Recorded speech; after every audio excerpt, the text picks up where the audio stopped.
Welcome YouTube. Welcome to this Monday morning live stream. Picking up from Brian. Brian LCS was on just a moment ago. If you haven't been able to catch him, go back and watch the replay.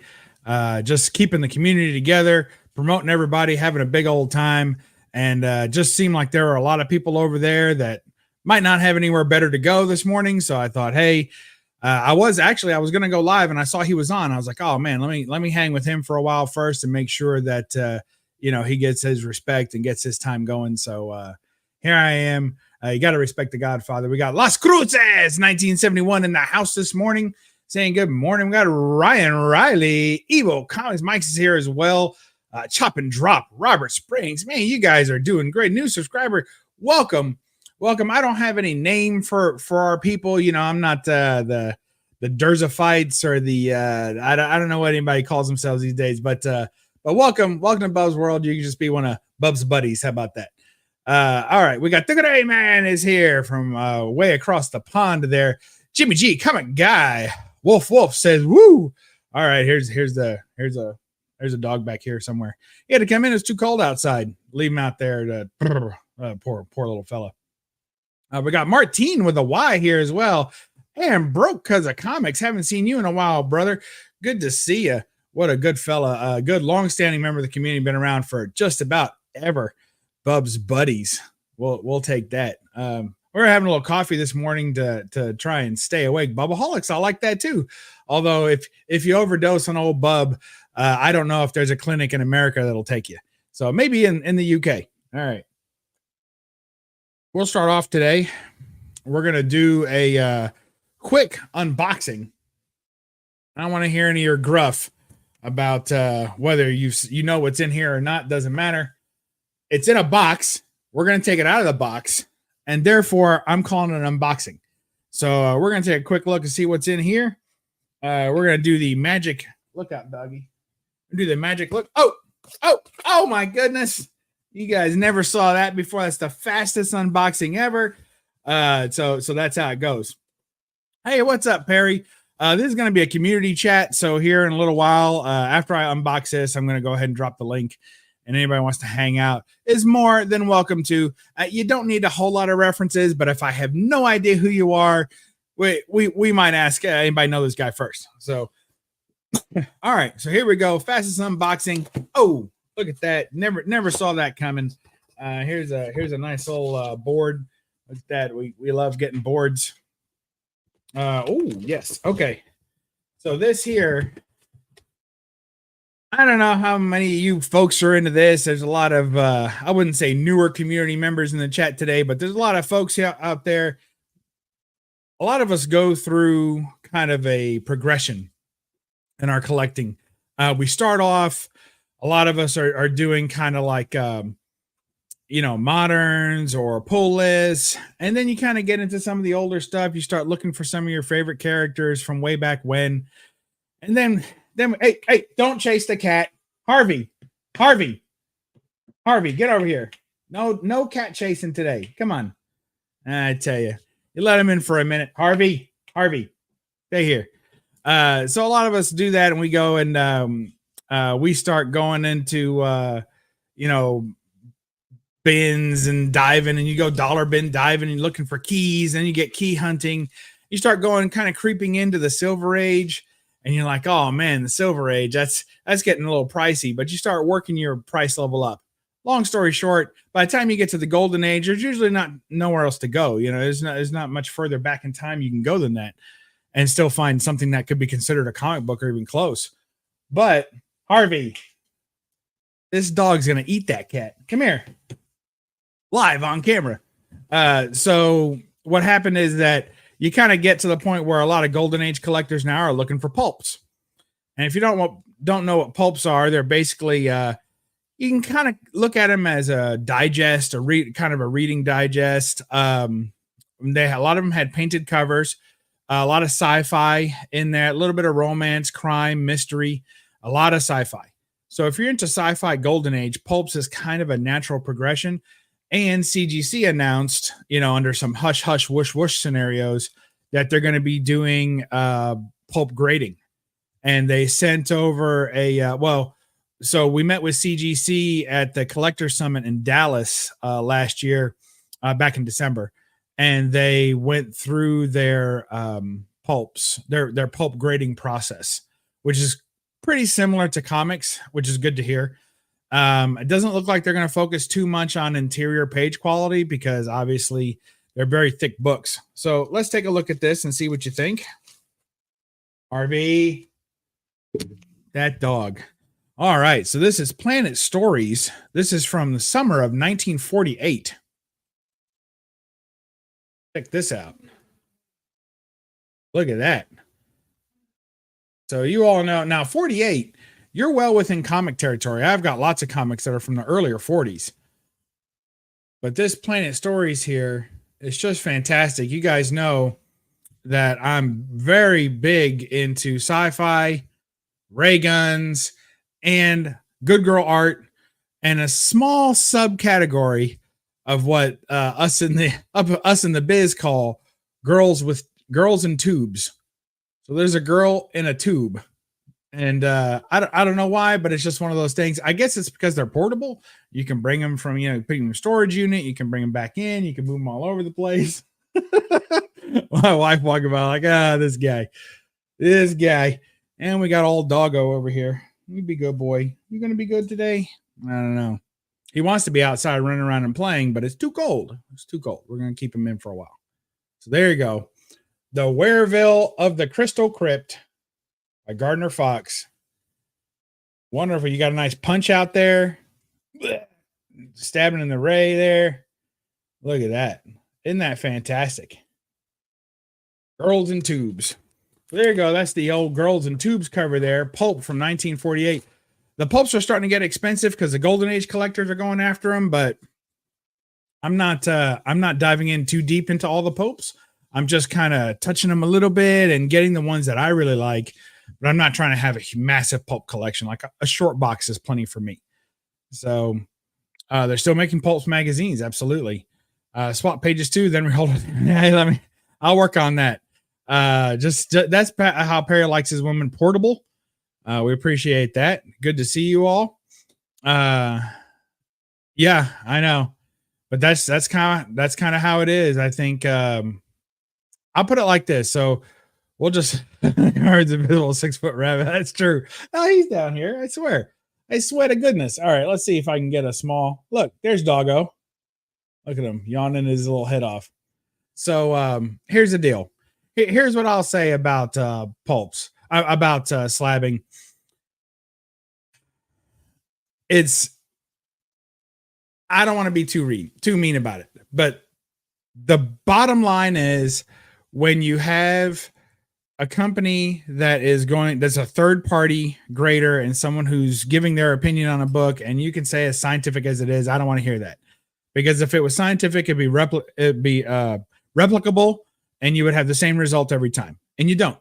So it is a professional opinion, which is important. It's more important than an amateur opinion or just somebody who just sees something and says, this is what I think. So yeah, it's a professional opinion of a grade of a book.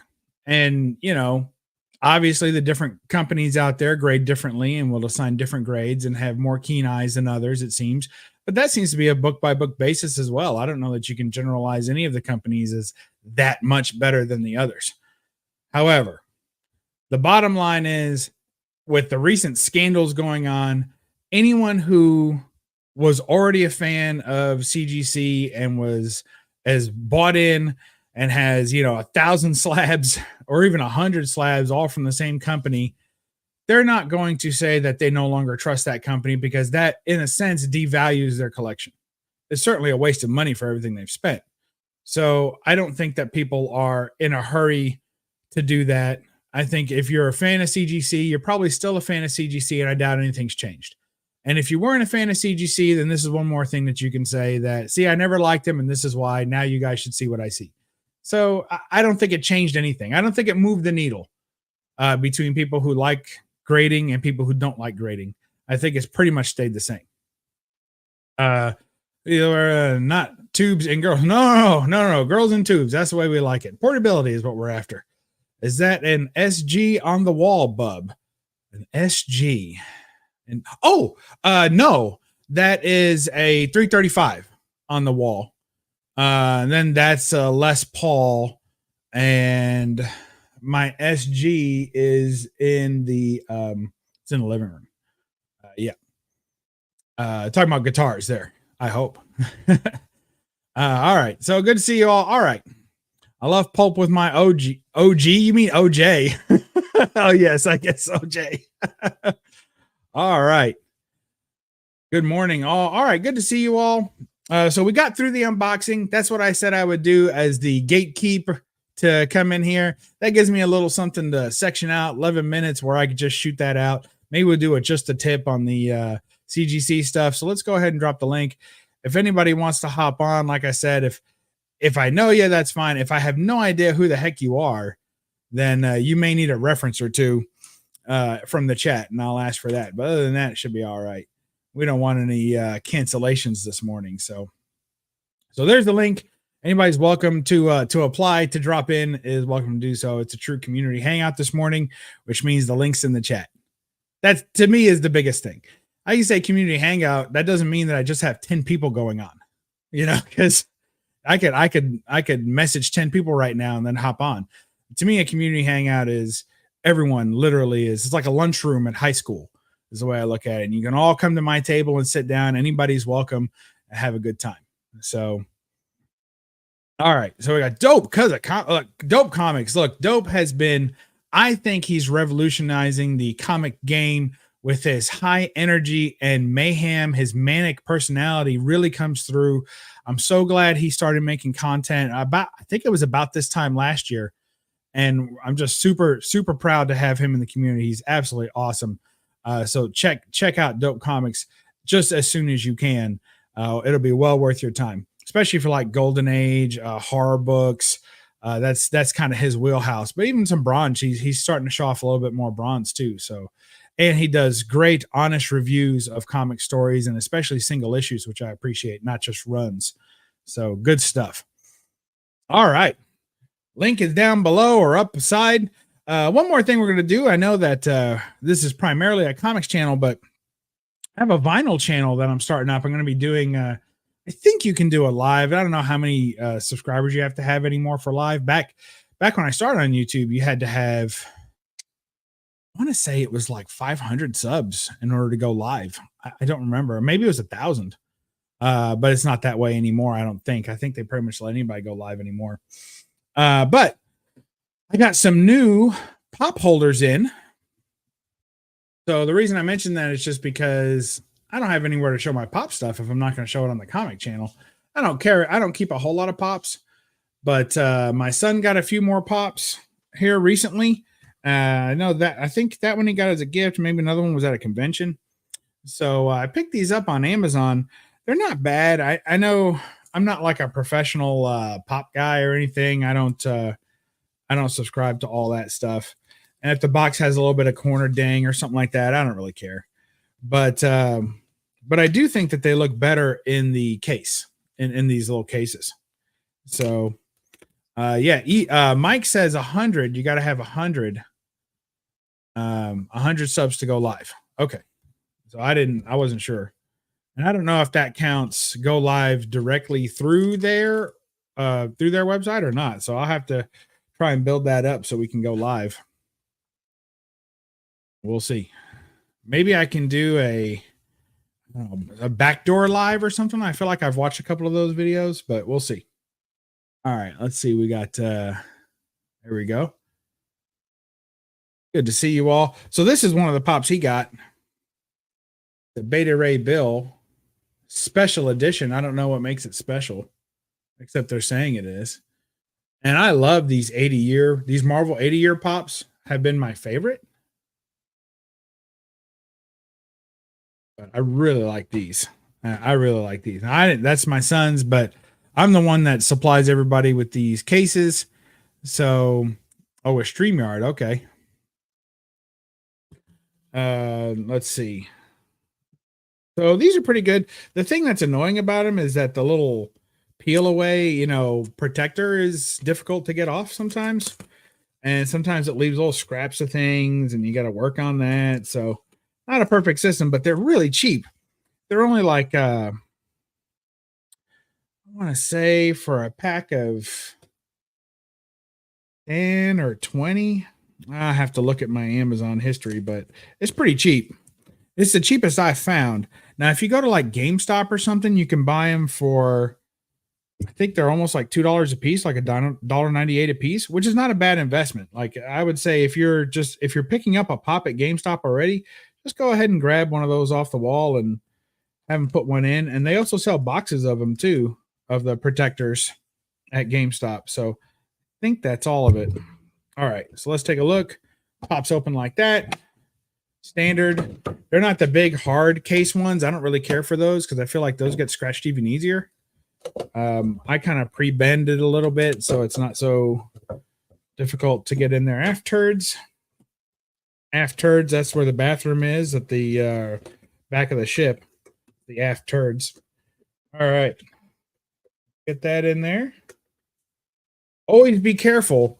I've done this before, is why I say. When you're putting this in there, don't get it caught inside that flap because it's a pain in the neck and you could damage the box if you care about things like that. So kind of run it in. There it goes. Then it's got the little seal tab you can pull back and snap in. It's got a nice snap to it. Oh, puppy. It's got a nice snap. So there it is.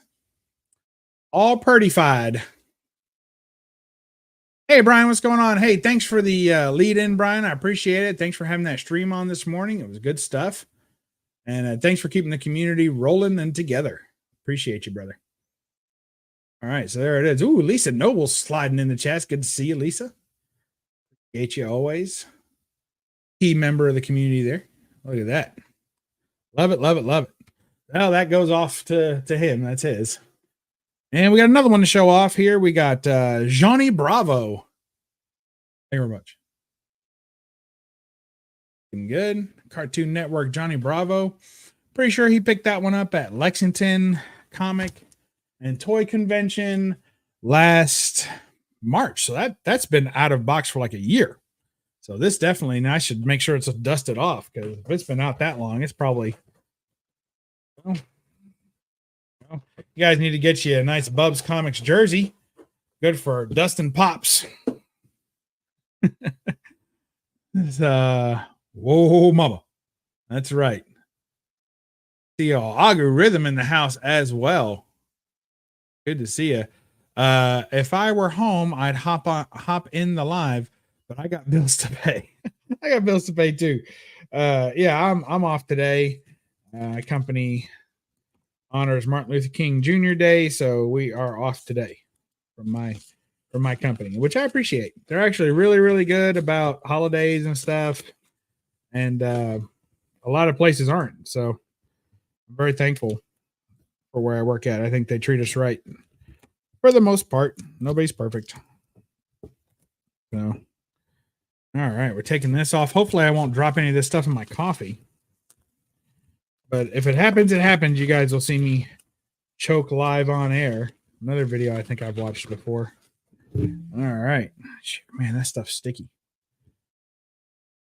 There we go. That one come off a lot easier. I wonder if they have changed the process here. Boy, this one, these are different. That other one was my last of the old ones, and this is my first of the new ones. And they have really changed the product. Look at that. The other ones seemed to be a little thicker. The corners were more creased. Interesting.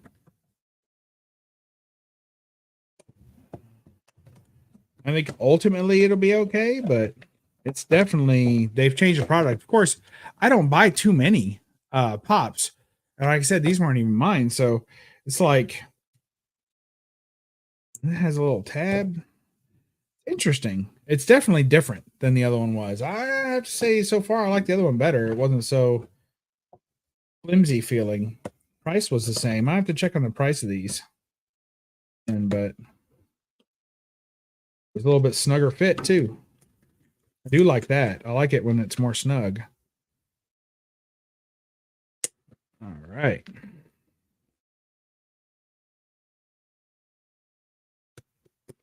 There it goes. Not bad. Still just as clear as the other one, which is the point. I have to say, it's not as kind of different. It's tighter, but yet it has kind of a bubble here on the top piece. If you were stacking them, that could be an issue, but for the most part, not bad. And I think they're like the cheapest pop protectors you can get on Amazon. Go. Thumbnail bait. All right, I keep rocking this mic. Sure, I've kept it all in one piece here. All right, so let's see what we got. Okay, next up, I wanted to, well, let me see how much those pop protectors cost.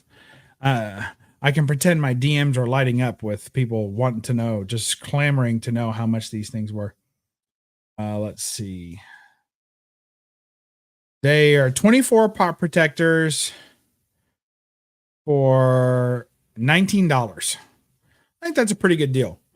You're getting, less than $1 a piece. The cheap ones crack. Under what pressure? Lisa, tell me, we got to know more. What does that mean they crack? Does that mean they just like sitting there and they just crack down the middle on their own? Or do they have to be engaged in some sort of activity? Like if you're throwing them around in the backyard and someone catches them and it cracks. Like, is that what we're saying? I don't know. Or maybe the corners. Like if you drop it, it'll crack the corner. I could see that for sure. We got to know more, Lisa. We got to know more. All right. Next up, let's talk about a little trip. They split at the seam. Oh, yeah, we'll see. So far, I haven't had any to split, but I can tell you, I can feel the difference between the old model and the new model. The new model is definitely thinner. So I wonder if they will crack. Crack kills. So pull up your pants, he says. Thank you, Ryan. Appreciate that. $7 a pop, crack 2 if it falls. $7 a pop. That's expensive. Can't do that. Yep. Split at the seams. See, now that's the thing though.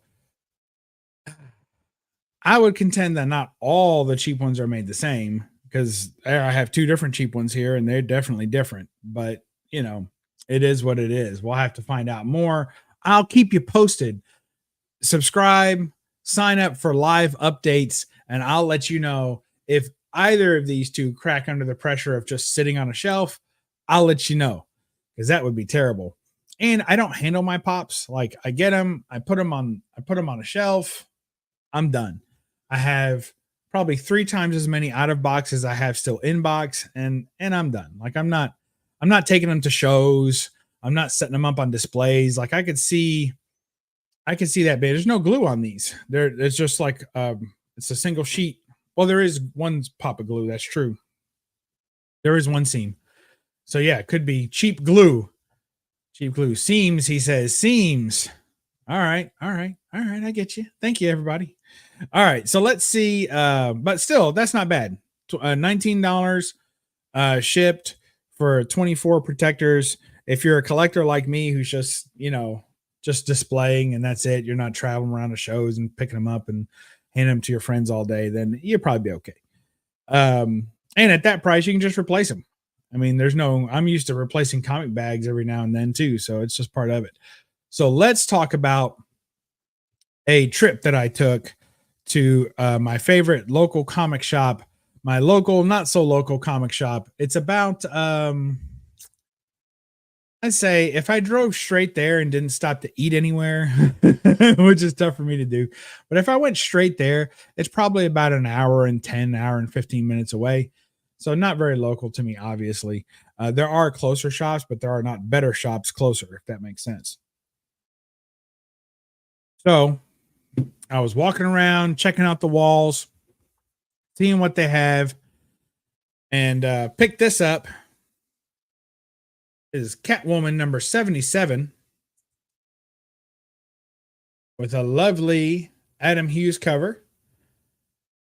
At one time, I was collecting this run, and then I stopped and I sold a few, and then I really missed it. And I was like, man, I wish I'd finished that run. So I'm looking to finish this run and just pretty much all the Adam Hughes DC run, if you will. So that included Wonder Woman, Catwoman, and some Zatanna. And then there's a couple of odds and end issues here and there. So if the protector survives the unfolding and folding process, it'll do the job. Oh, okay. That makes perfect sense, Agu.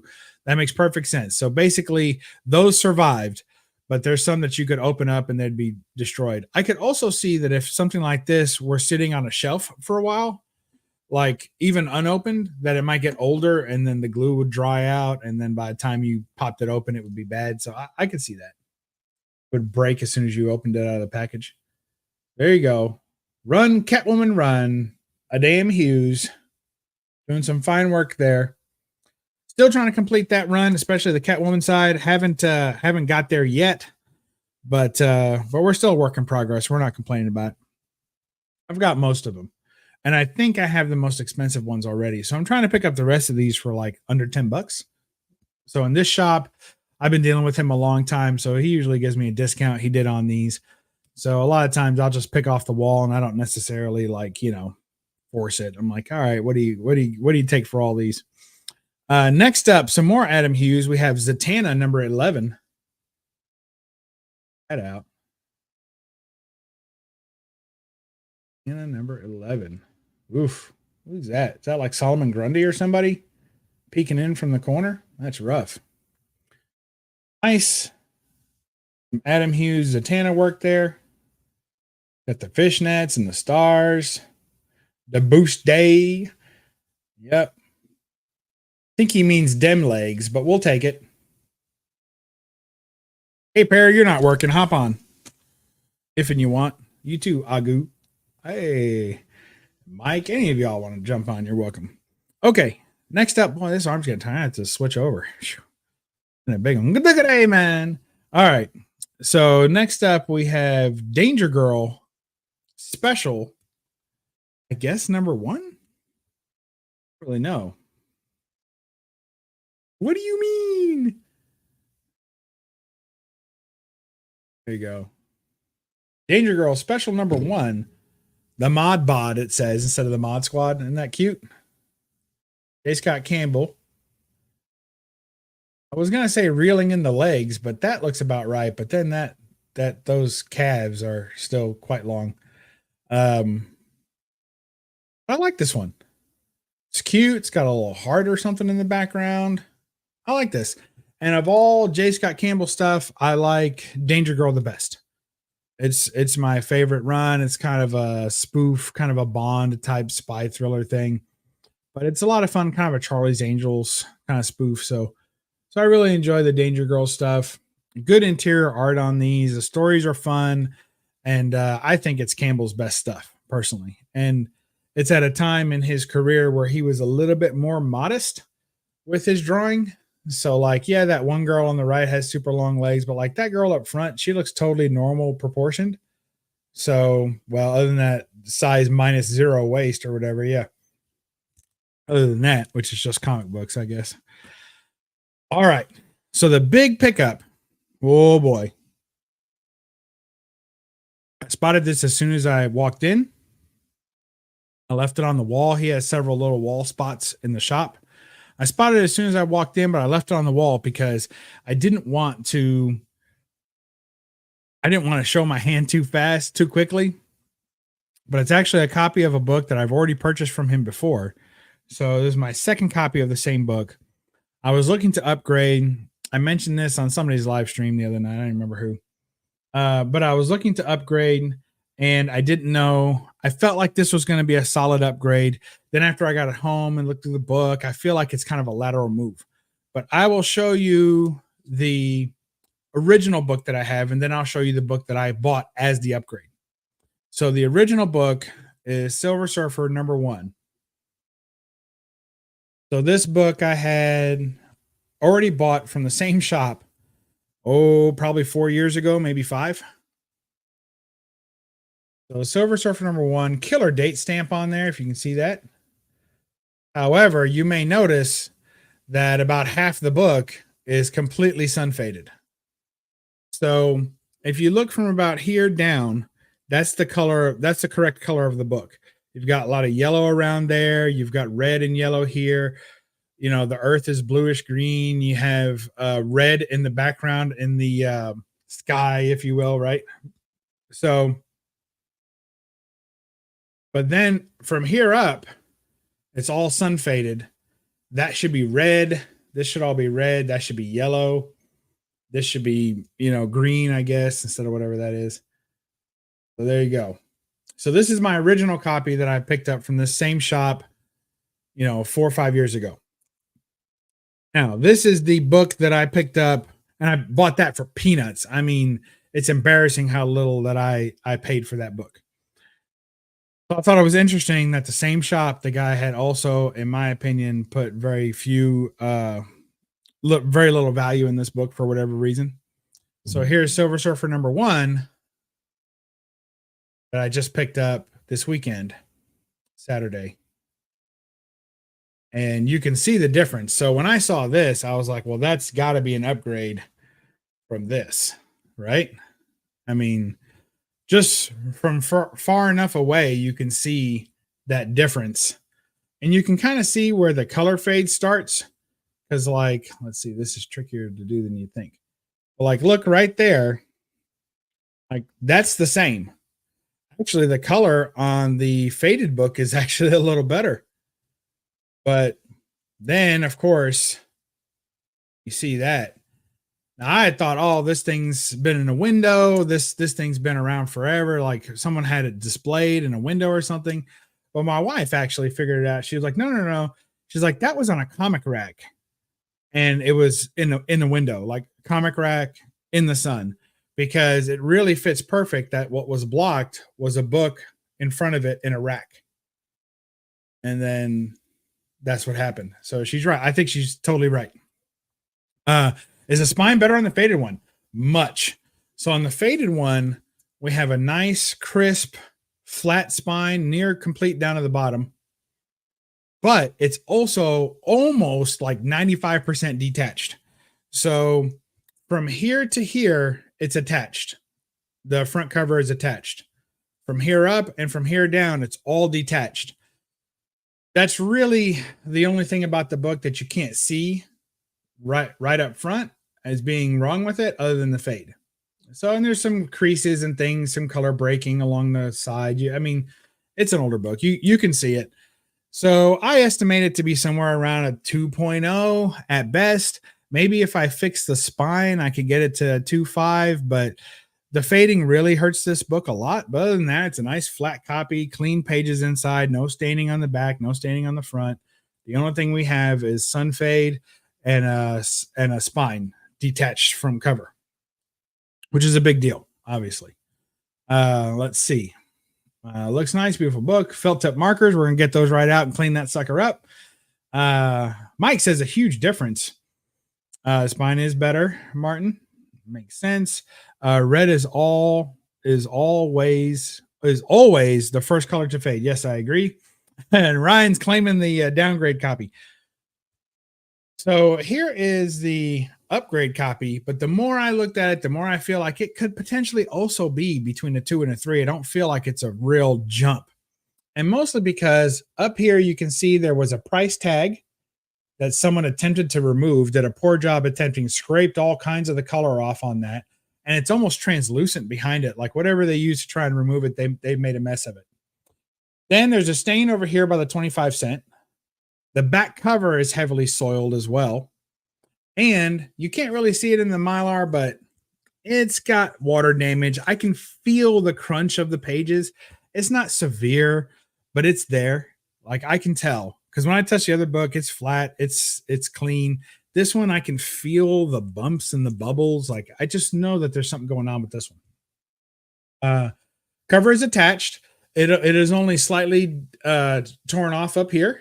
So there's only, it's 2 inches at the most is peeled away. And the spine is a little bit crushed. It is not a clean spine. So even looking straight at it, you can see that the spine bubbles out where the lettering is. Clean and press. I have thought about that.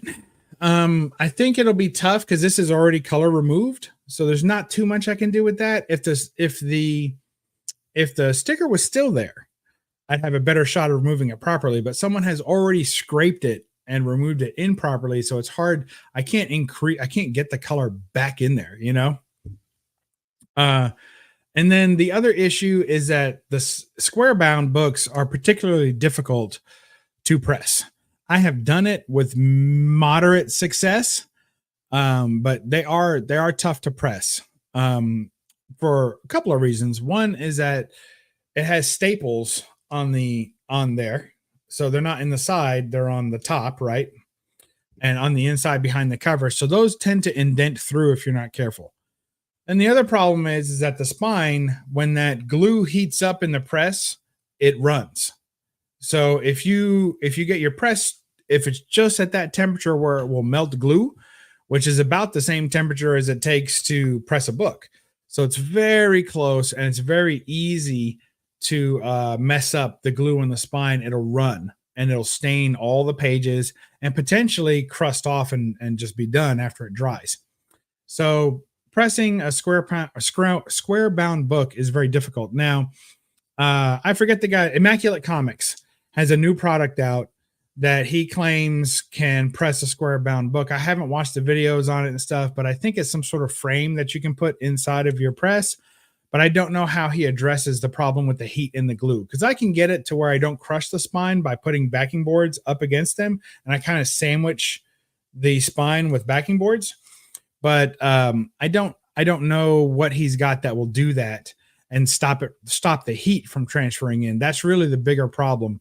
Is not crushing the spine is easily fixed, but the glue problem, the melting of the glue, is rough. Same that CGC person isn't grading. I hear you. Someone else saying the glue. Yep. Don't touch it. Don't touch it, Chris says. Yeah, I'm thinking about sending these both in to CGC just to see what happens. Like, I'm interested to see what the result is. I think that this is funny. I think if I sent them both in with the same submission at the same time, which is probably what I'll do, then I think that this book will get a lower grade and this book will get a higher grade just by the comparison, because putting these two books together makes this book look so much better. I mean, it's such a big difference. But putting this one, if you just sent it in by itself, I think it has an off chance of getting a 2. And if you sent this in by itself, I think it might could get a 2.5 or a 3. And if you send them in together, maybe this gets a 3.5 and this gets a 1.8. Who knows? Who knows? What you have CGC press it and take on that liability, because they don't care. If they damage the book, they grade it at the new damaged condition. So that's pretty annoying. The biggest problem I have with sending this book in particular to CGC is that it has that spot right there where it's just barely attached. They'll rip that off. I can put a note on it. I can do whatever I want, and some ham-fisted CGC monkey is going to rip it out and just take the cover right off. I can see it now, and I can put a note saying fragile, be careful, cover almost completely detached, and see what happens. So when I see grading, I'm going to be fading. Going the faded one gets a better 0.5 grade. Yep. Could be. I like that. Don't touch it. Yeah. So we'll see. But anyway, that was my big pickup there. See how it went. I enjoyed that. So what else is going on in old Bub's world here? We've had books come back from reholdering. We're proud about that. You can check that out and other stuff. Booking a bunch of stuff. I guess we're going to Heroes Con again this year in June, which is funny because we got a lot of stuff planned between now and then. But that's like one of the later things planned for the year even, and it's only in June. But also we're going to be going to Lexington Comic and Toy Convention in March. So that's right around the corner, just a couple months away. And I'll be there for the entire time. And I think we're going to take some of the family kids, if you will, on Saturday. So that'll be kind of a family day. And maybe take my son on Friday. I try and book everybody a different day so that I can give them my full attention, which is what they deserve. So we'll see. What we got here? Gator Guard it. I don't know. I think that Gator Guard does have a thick book for the Gator Guard. So they have one that can do like annuals or thicker books or special issues. So that would fit in there. Square bounds. However, this is also a Silver Age size book, so it's a little wider. And I don't know that they have a Silver Age width and annual depth case. I'd have to ask Victor on that, the guy that one of the partners or whatever that owns it.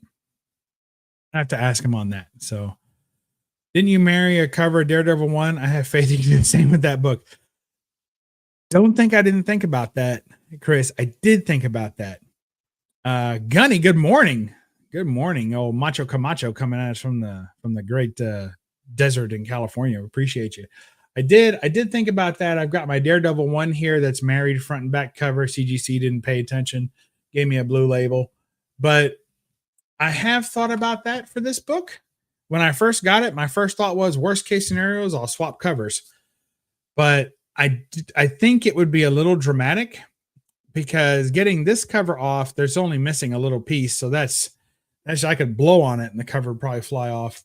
But this one is fully attached, except for the very top, just an inch or two at the top is not attached. So that would mean to remove that would be pretty tricky. And I'm really damaging a good book at that point. And in the end, the married book is likely not going to be greater than the two standalone books. So if I send in the sun faded one, I get a 2.0. Let's say I send in the full color one, I get maybe a 3.0.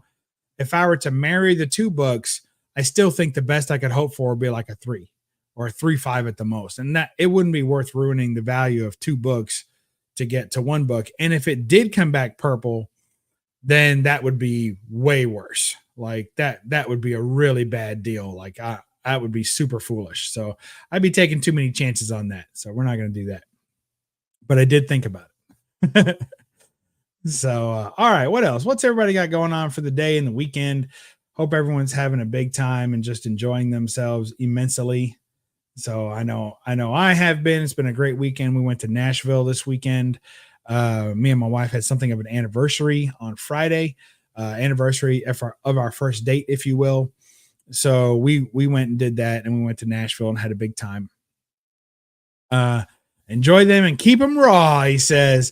Nah, not dope. You're not a raw only guy. I think, don't you collect slabs? I think you've got some slabs.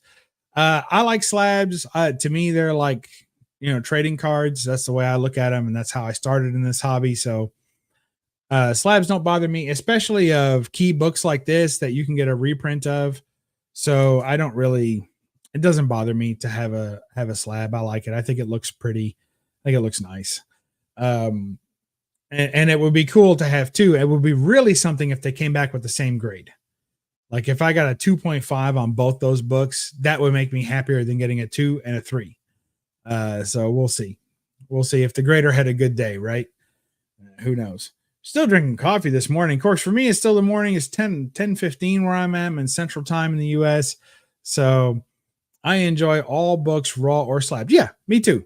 Me too. So I can enjoy them slabbed, but it'll cost a little more to send them in. But I have a ridiculously low amount of money in these two books. Really stole them both. So I can't complain, and I'm not going to complain. So the cost of grading wouldn't be too bad. I haven't. Let's go ahead and pull up 4:15 here. Jeez Louise, you should be getting ready to have dinner. So I wanted to show you all something I've been working on. It shouldn't take too long, or maybe it does. Y'all ain't got nothing better to do either. So let's see. Let's see how it goes. Let's share a little screen here. So I think I do this. All right. Yep, that's helpful.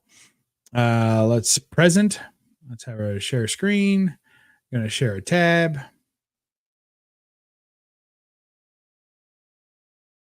Okay.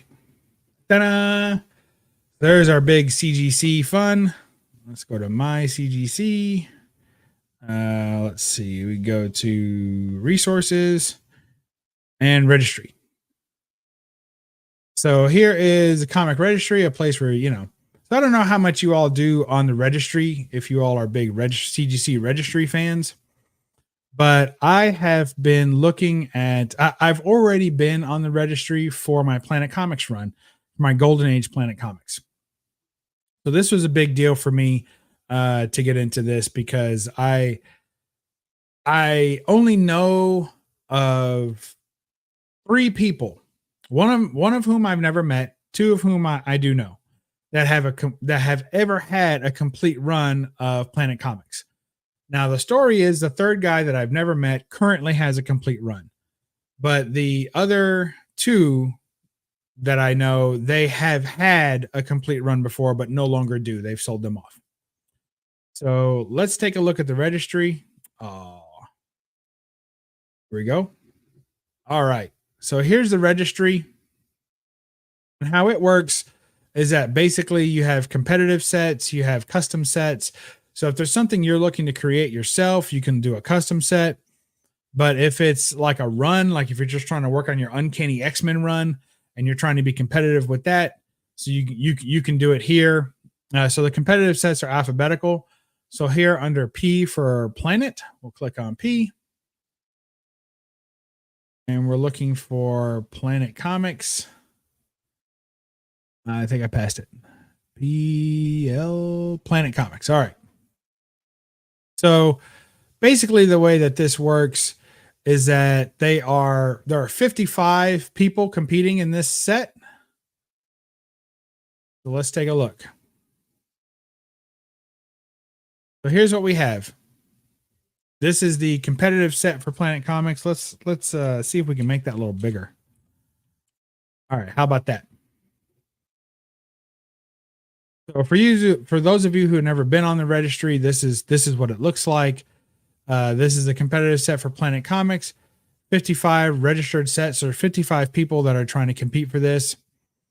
I can already kind of look some of the names I know. Spider Planet, that's Jared, my friend Jared. I know that he was one of the people I was talking about that had a complete set at one time. So, but now he's down to 35% of the set. So he doesn't have as many now. So of course you can only upload slabs. So you can't upload anything to the set that's not already been graded and has a certification number. So raw books don't count, basically. So you can look through here and see, and they assign a point value for every book. And there's DS Comics, my buddy James. So he's on there. And he was just messing around. He has 1 book, but his 1 book is in such a high grade and it's so valuable that he's 12th on the list with 1 book. So that gives you a little idea how difficult it is to move up the list. Someone who has a really high grade, older, hard to find book, they have a points value system for every grade, and also every label color. So like obviously a blue label is better than a green, is better than a purple, right? And I don't think that they assign any value for yellow labels for signatures. I don't think you get any extra points for signatures, but they just count it as a blue, I'm pretty sure. And then what do we have here? We get to old number 31. There's BUB'S Comics with Brittle Beauties is what my collection is called. You get to name your collection. So here I am, number 31. I have 12% of the run, 280 points, which is not that much. Let's take a look at what I got. So my first one here is number 16. I have a 0.5 and number 16. There's my cert number. And there is a picture of my book. So that's my first one. And for that, I got 39 points, which is pretty good. I think that's big fun.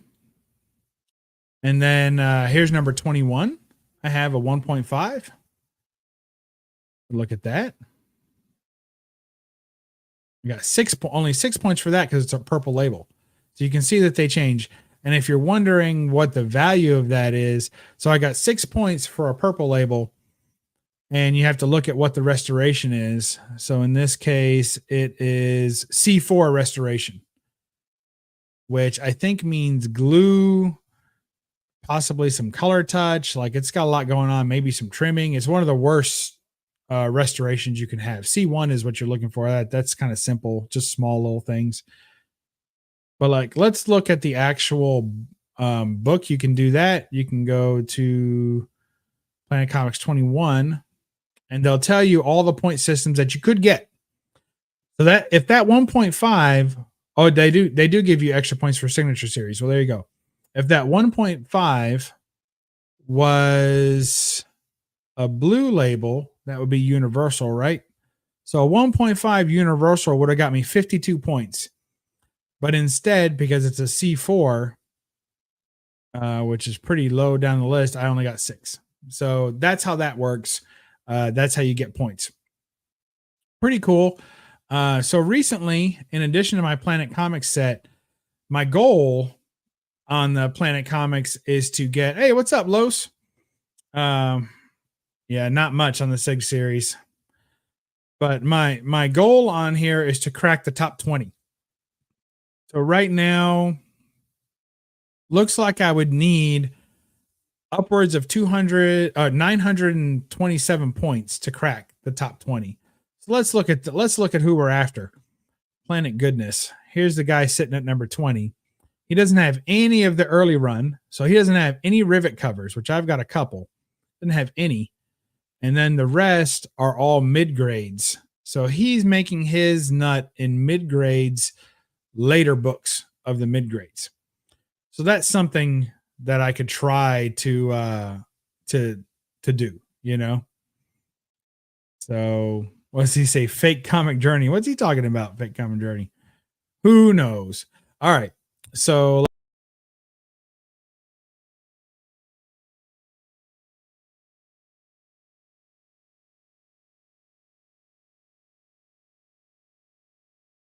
well, that was fast. Okay, we're back. So let me present that back again. Let's see. Comics details, I think is what I want. Okay. So yeah, it doesn't seem like that much, but in the end, it kind of is, because if I don't like how I say it, if I don't pick up some books that are at least mid grade, then it's going to be a problem. And most of my Planet run is low grade. I mean, they're topping out at 2.5s, at 3s, at best. So that's about right. The dog cut the cable. All right. So yeah. So I you can see that this guy, where was he? Number 20. This guy is getting a lot of books mid-grade. So like here's a 5.0, right? He got 140 points for that 5.0. That's almost half of what I have all together with, like, 6 books. He's got 5.0. And he got half those points. So that's a big difference. So if you go back to where I'm at 31, you can see I have 9 books. And that dude with 1 book has half the points I have. So I'm getting 39, 6, 50. 71 is probably my highest. That's my most, 71. Where'd it go? So it's a 3.5. Planet Comics 31, 3.5. So that's, and it's a green label. Could you imagine if it wasn't? It'd be even better, right? So that's what I get. It was the rabbit. You guys are funny. So that's what I got there. It is what it is, but I've got a ton of Planet Comics books that haven't been submitted. There's only 9 here, but I have like 27 copies, 27 issues of that run already, maybe more. So I'm really not too far out from having that run complete. Obviously, it's hard to find the books, it's hard to afford the books and all that stuff, but that's where I'm at on that. So I recently, just this weekend, took some time to add some books. So here I have, let's see, the other set that I have. See if I can go to set manager. So I just submitted this Strange Worlds set because I'm going after this run as well. And I already have 2 books graded with it. So, and I own, I think 4 right now. I own 4 books. So I'm going to send the other 2 in to get graded because I only put 2 in, and right away I got up to number 13. So here's Bub's Comics, Strange Worlds, The Strangest Set, 287 points with just 2 books because they're not bad copies. I got a 5.0 and a 2.5. So you can see that 5.0, Strange Worlds #4, has already given me 278 points.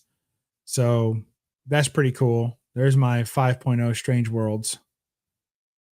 And the other thing that was super cool was that this is the Canadian set. Right. So this is my this #4 is the Canadian version, right? It's the one that was sent to Canada, but it falls directly. CGC recognizes it as the same book as the regular issue #4 because it is. Other than the advertisements, came out at the same time. The product, it's not a reprint of any kind. It's just just like we have UK printings for books here, Pence copies, if you will. It's the same thing. So it's like that. So, and I'm super pleased with that. That was super fun to find out that it was that version of it and that they recognize it. Here's my 2.5 of Strange Worlds #5. Bollywood. Now this is purple, so this has some slight restoration, and it was, I think they put some glue on the spine was all that was the deal with this one. But it only got me 9 points. So they really ding hard for purple.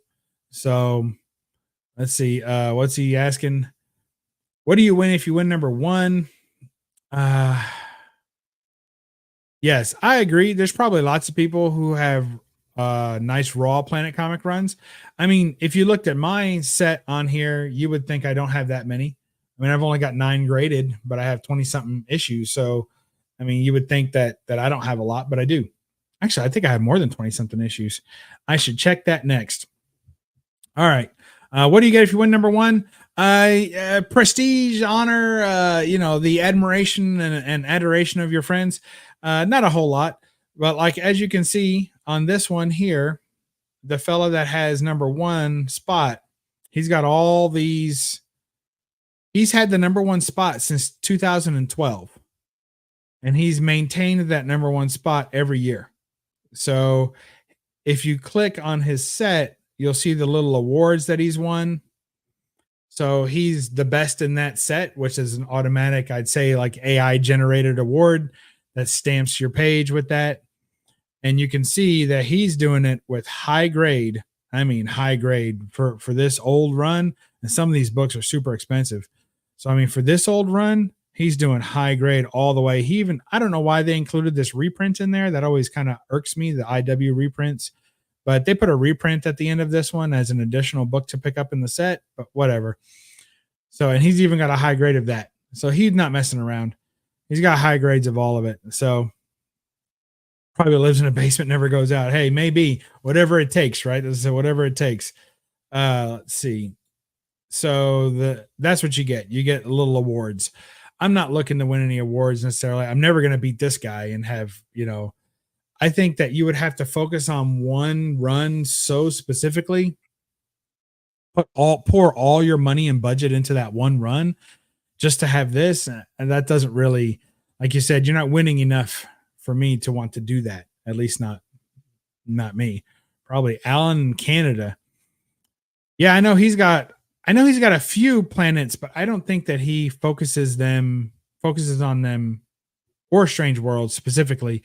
He's more of an all-around collector, like Golden Age collector. I don't think he focuses too much. I know he likes sci-fi stuff from when I've talked to him and stuff, but I don't think that he's just a sci-fi guy. I think he wants all the horror, all the sci-fi, all the crime, all the hero books. Like he wants it all.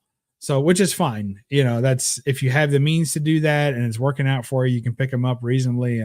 Good for you. Good luck. But I tend to focus on the sci-fi stuff. I like that the best. And the other stuff I only pick up when it's kind of similar to the sci-fi stuff. So that's how I do that. And I just did this Tomb Raider run. This was the first one I did just because I was testing it out. And you can see there's someone here that is 93% on the Tomb Raider run. So one of the reasons that I chose to do this, and this is just another reason that it's nice to have, the registry. I like the registry. I think it's a gimmick, it's a tool, but it's fun. And so I am really low on this list. What did it say? I was number 37 on this list was Laura's Treasured Chest. You see what I did? See what I did there? So it says I'm 37 and I've only submitted one book. So here, let's take a look. I just clicked the same thing again. All right, here's 37. I gotta click on Laura's Treasured Chest. You can see I haven't submitted any of these, but the reason that I wanted this is because it helps me to know all the variants. So I'm after a complete run of this book, not necessarily raw. I mean, not necessarily graded. I have a 9.6 of Tomb Raider 33. That's the Adam Hughes variant. But the point is that I'm trying to collect all the books in this run, all the different variants. Now, I want variants that have unique covers. So, like some of these, you'll see it'll just say Monster Cart Gold Edition. So, if it's the same book, then I don't really need the 3 copies of the same book, one with red letters at the top, one with foil gold letters, one with foil green letters. That doesn't interest me. But what does interest me is getting all the different pieces that are unique, all the unique cover art that I want. So, and you see it goes all the way up to Tomb Raider 2016 #1. And those are some additional additions, greatest adventures of all time. I have a single copy of almost all of these. So the things I'm missing are the variants, and I have a lot of the variants, like a lot of them. So we'll take a look at that in a minute, but yeah. So that's something to consider. Let's stop that screen share. Let's do this, and let's pull up my CLZ, which I think is currently updated. I don't know where I did with my phone, but I think it's currently updated, so I'll have to check it. But through the awards, he needs to give the #1 some credit towards. That's a great idea. They really should. I think that's a fantastic idea, CJ. I'm with you on that. If you're not doing anything, hop in. I'll put it in the chat here again. Anybody wants to hop in, let me know. But I think that's a great idea. I like that. All right, so let's do this. Let's share this, and then let's share this screen.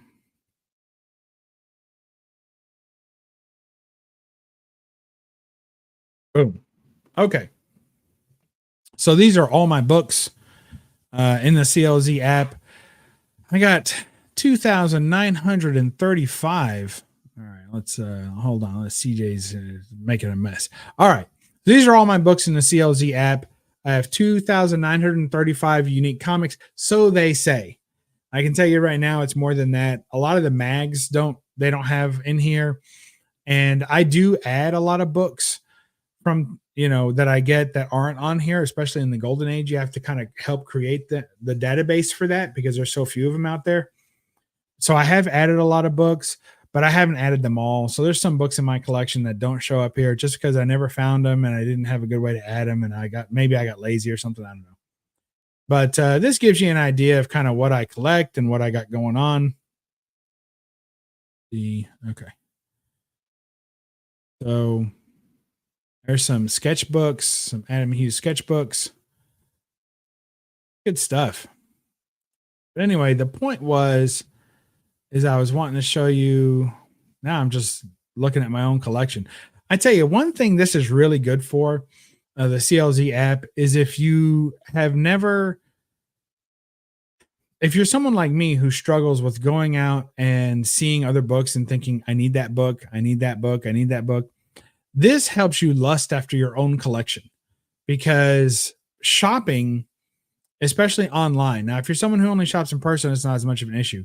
But if you're shopping online for books, this kind of feels like that. You're looking at all these cool books and you're like, oh man, I love these books. I love these books. And then you get one that you just can't stand not to look at. And you go and you pull it out of your drawer and you take a look at it, So but it really helps me to not buy more books by looking through, having this updated, going through. There's a complete run of barbed wire. So now there's a good one. That would be a perfect slab candidate, is to send my complete run of barbed wire in. So let's take a look at, how can I have to stop sharing this one. Is that how that works? All right. So I stop sharing that one. And then I go, wait, stop screen share. Okay. So then I'll go back here and I will screen share this one again. You should let you screen share more than one. All right. So let's take a look here. So here, if I wanted to go to barbed wire, and let's see if that is a set that anyone's really going after.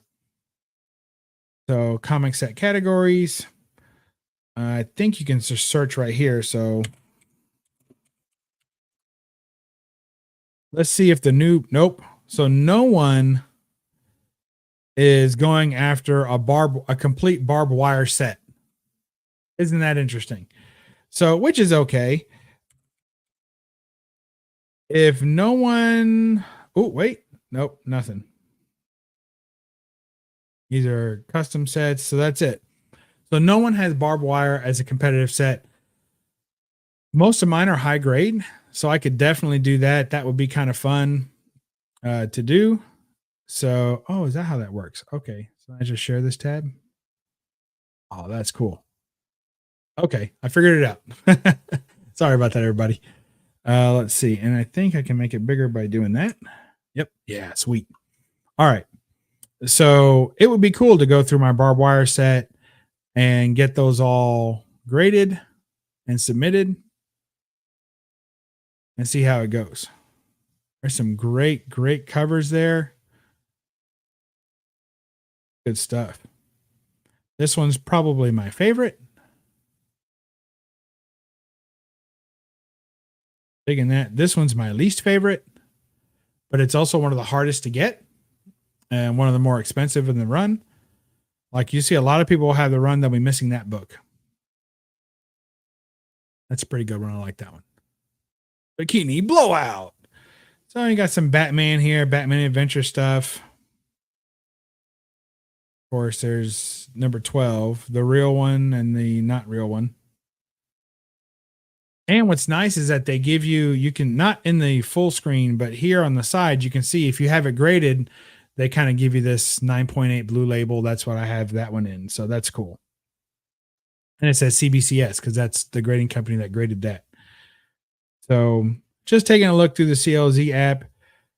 But the point was, if you guys see anything you want to see and know more about, just let me know. But there's some cool stuff. Canon, that's a great Wally Wood run.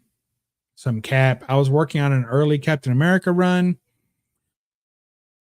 But, I like short runs and short series. So here's my Catwoman run. That's complete, but that's a reader run. So I'll probably never get any of those slabbed. There's the one I just picked up. So here's the Adam Hughes set. There's a lot of them. I mean, it just starts there. Here. I love that one. Love this one. That's one of my favorites too. Really, the whole Catwoman run, I feel like he made her look like Audrey Hepburn in these runs. It's a classic. Now that one's graded. That's an 8.0. Love that. Then Zatanna makes a couple of good appearances in this run. Love it. I'd say my favorite of them all is this one. That's my favorite one. And then she's taking down the mirror from the wall. It's kind of a sneaky, cool look. So, and then it's not a super popular one as far as this run goes, but this one, I love the angle on it. I like the pearl necklaces going around her neck that she's obviously just stole and threw on, right? As an easy way to carry them. It's got the whip on there. She's kind of scaling the wall. I really dig that one. So I like that a lot. And then there's some Bud Root stuff. Can't blow up all those, but you can see them kind of there. Always good stuff. Oh, wait, we've got all right. So this is the part of the show where we'll have to issue a disclaimer. The views and expressions of the guest does not necessarily represent those of Bub's Comics unless he happens to agree officially on air. So with you now is CJ. You know him. You love him. I'm talking to you. Comic Journey. What's going on? Hey, you expecting me to cause a problem over here? What's the issue? No, I say that anytime I bring you on. I get my own disclaimer. I get a special disclaimer. All right. You know who else gets a disclaimer? Craig69, who I had on the channel several times, and he has effectively shut down at least 2 channels I'm aware of with getting the old YouTube bots angry. So it's a thing. The YouTube bots love me. They love me. The porn bots, they love me. They've been lost though. I miss them. Come back. Why wouldn't they love you? We all love you. What do you got going on today? Nothing. I'm just today's a slow day. Nobody wants to fucking work and shit like that. So I stayed home and I'm just doing some odds and ends, trying to take care of some obligations that I have here. And I was watching you, and you got me intrigued with this registry thing. Oh, you want to go back and look at that? I'm just intrigued by it. What the fuck is the point? You're putting all this effort and this time and this work into this thing to plug in all your books, and they don't even give you a prize or something. They don't. Would it make sense? Hey, you know what? You got a prestigious freaking collection of golden age comics. You know what? You clearly spent a lot of money with CGC, or somehow somebody has CGC money. So, as a thank you, here's $50 towards grading. I have to say, I'm just happy that the registry exists because it's not something I would think is a big money maker. Like, I wouldn't think that people are signing up with CGC just to get access to the registry and have their set recognized by other collectors. Like, I don't really see that as something people would do. I could assure you, if they put something monetary as a top spot, you get a lot more people involved in it. What about corruption, though? Like, I would think if you start offering money, if you start saying, okay, there's an actual prize to this, like, for instance, okay, so let's take a look at this set right here. Well, let's look back at the Planet Comics, right? So we'll take a look at this set, Planet Comics. Now, I know this guy, right? He's a buddy of mine. I've bought books from him. So I know he doesn't have all these books anymore. Well, listen, if they're going to give them something, they have to prove it at the end, you know? Well, what happens is you have a certificate, right? So you have the certificate number. You submit that certificate number. If someone else has already submitted that certificate number, you take their certificate number.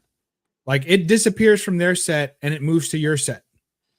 And then they will, I think they notify the person whose set it got removed from and let them know, hey, did you sell this book? Have you moved this book? If not, you can submit a ticket and you can argue it. But I don't know what happens. I've never done it. I've never submitted a grievance of any kind. So I have no idea. But I think that if you started handing out money, what's going on, Rob? Oh, wait, hold on. CJ's going to get mad at me. Hold on. All right. Next up, we've got a man who needs no introduction and incidentally, no warning labels. Rob, Fat Stacks, what's going on? Oh, he needs plenty of warning labels. Hello there. Hello. He's going to start talking about his meat here on this channel. So you got to be careful. Oh, okay. Hold on. Rob's meat is always welcome on this channel because he seasons it. It's seasoned meat. It's been around. It's mature meat. It's seasoned. We allow that on this channel. Oddly enough, if you really want to talk about that, I do have a tri-tip I trimmed yesterday. It's dry marinating in the fridge, outside fridge, and will be going on the smoker this evening. Wow. So let me ask you this. You call it dry marinating. Is that basically just seasoning it without, no liquids? Yeah, essentially, after you've trimmed it and removed all the silver skin and fat from the exterior, you rub it with heavily with your rub, and then you allow it to just what happens is when you set it for an extended period of time, the salt first initially removes moisture from the meat, and then the moisture gets reabsorbed back by the meat, and that pulls then the seasonings down inside the meat. Right. And then you don't rinse it off after that, do you? No, You just cook it. You smoke that, and then that becomes part of the bark. Oh, I like it. I like a good bark. You see, my dog was here. He likes a good bark too. So what do you think of this registry there, Rob? You think CJ says that they should offer some sort of prize? Although I like the idea of that, it concerns me that it may invite some nefarious characters to enter into the registry and try to manipulate it in order to obtain a prize. It's easy. All you have to do is, if you're the winner and they question your account, or they say, please show us proof of your collection, you have to provide it. If you don't, disqualified. Okay. Simple. This is the CGC registry, I assume. Yes. Yeah. I know a lot of people were really into it, and they love the gamification aspect of it. We've had several guests on the on Only Slabs who are all about the gamification. Ken recently was just on 2 weeks ago. He says he's like, according to the registry and their gamification, he's the number 8 ASM registry.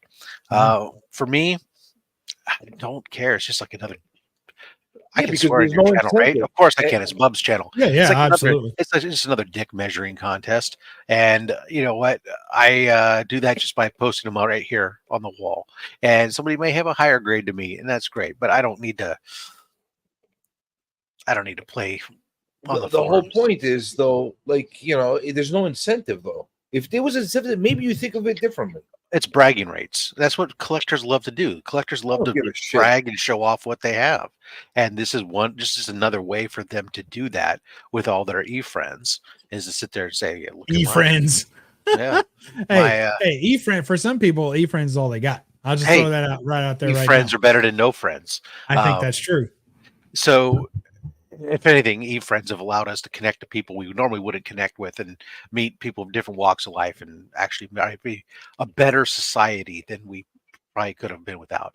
But this is just it's something fun. It appeals to some people, but it also is a way for them to encourage you to only buy CGC slabs. Absolutely. And do CGC only, right? Because your CBCS, your PGX, your EGS, whatever else, your Halo, none of those matter on this census. So if all you're concerned about is playing the game, you have to do CGC. This is a brilliant idea on their part to get people to become loyalists and fanatics of their product only. I like what Gray Man's saying here, and that's that it adds an extra fun element to collecting. And I think what's key, the word extra there is key. That's why I emphasized it thusly. Extra. Yeah.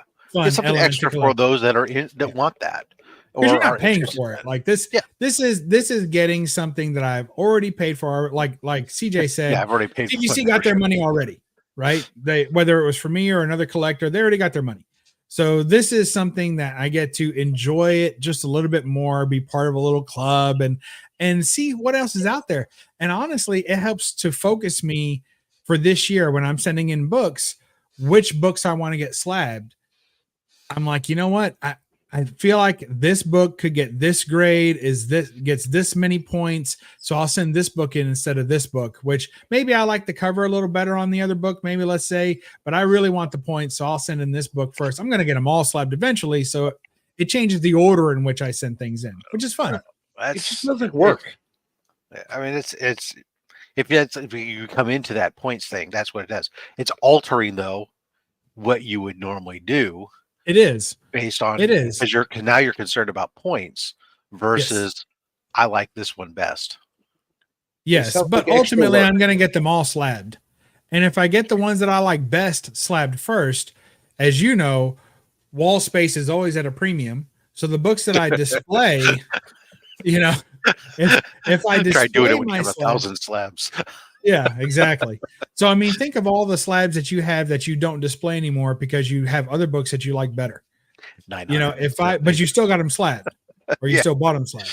Yeah. So if there's a book that, you know, let's say Planet Comics number 30 is not my favorite book, but I'll get the most points for it, then I'm probably going to get slabbed. It's going to be honored on the wall for a little while. It'll have its time to shine.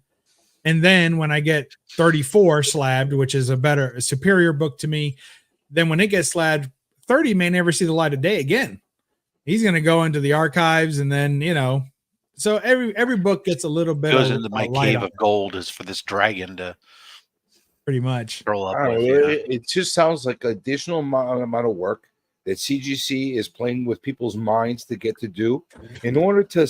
This actually helps keep a little bit of tabs on the actual census. If these books actually still exist in the census, they have been released and, you know, resubmitted. Oh, these people playing the gamification, unless they've sold it, they're not cracking these things usually, unless they're trying to resubmit it. Yeah, but it's not Yeah. only for it's not only for the Golden Age comics, for everything that's in the registry. Yes, no, absolutely, it's an everything thing. Yeah, Yeah, that's true.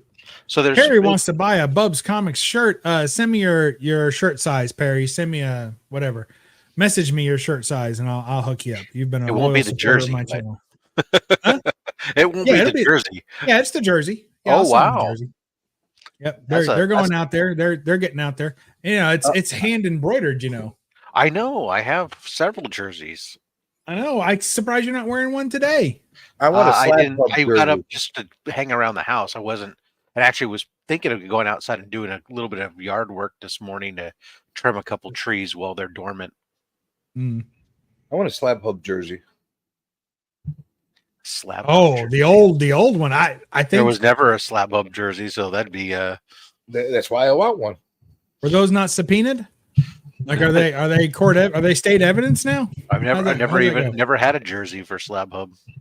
Oh wow. Only Hey. only Slabs was the only one I came up with. I don't know where my phone is. You guys talk amongst yourself. Try not to get me canceled. I'll be right back. I gotta go find my phone. We'll make sure to get them. Yeah, so he keeps us looking at his registry right now. Right. Well, it's I don't know. It just sounds like if they gave you at least an incentive or something like that. Like, all right, I'll play the game. You know what I'm saying? Maybe I'll get like $50, $100 worth of pressing or grading from CGC for being the registry champion or something like that. It makes it more fun. You know what I'm saying? Like Yeah. it's like would you watch football if you weren't into football so much and without the betting?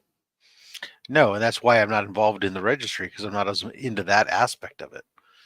Yeah. So I don't know. But some people are. Some people are really into football no matter what's going on, and they watch them every time. So the analogy holds true for what it is. So yeah, I mean, granted, yes, if you put some sort of incentive in it, more people would participate. But for most of these things, oh, good, you found it, hooray! And from a Found it. marketing standpoint, it would actually really it might give a tick up in people submitting, Yeah, I don't know that they, even if it's a 1% tick. I think that would be smart for CGC to do that. at least talk about it more. I mean, realistically, I don't think unless you're either hard on the forums all the time or you're really on into forums. this. I mean, you're on the forums all the time or something, or you're really into this. I don't think a lot of people even really know about the registry or how it works or anything else. I mean, Well, obviously, some people are still be brown shit. That's true. I wasn't paying attention to this thing. Now that Bubs was showing this thing around, I'm like, oh, what the fuck? What's the point? I don't know. To be honest, I've been on many forums in my day, but the CGC forums are a set of forums that they never. I just don't care to get involved in them. I don't fool too much with the forums either because it's a lot of people just fussing a lot, like most forums, I suppose. But the only time I go on there is that there are some Golden Age sellers who exclusively or almost exclusively sell on forums. Yeah. On CGC sale forums. So, and I've bought a couple off there. So for that reason, I will go on the forums, but that's pretty much the only reason I ever do it. Yeah, that Fair makes enough. sense. You're looking for another source to be able to pick up books from. I get that. That makes sense. But this registry thing, give me a freaking incentive, freaking CGC, to do this. If you no incentive, They don't want you. I'm not wasting my time. Who wants you? Oh, they want me. I like it. They I don't like want it me. because They don't want me. They want my money. it gives me something different to do with something I like anything that I get that's basically free in addition to something I've already purchased. So I like freebies. I like extra crap. You know, it's why I do the Kickstarter campaigns. It's rarely for the book itself, but for all the little goodie bags, you know, the swag crap that you get with it. I've always been a sucker for that kind of stuff. So if you give me a chance to enjoy the same book that I already own, the same comics that I already own in a new way, and give it a little competitive fun to it, and a little, I mean, I lust after some of these collections pretty hard too. And it helps me to be like, you know what? I do want that book. I want this book versus that book. It helps to focus my collecting a little bit on some of these runs, because Golden Age runs are it's really the most difficult thing I've ever tried to do as a collector, is to complete Golden Age runs. There you go. It takes years and years and years.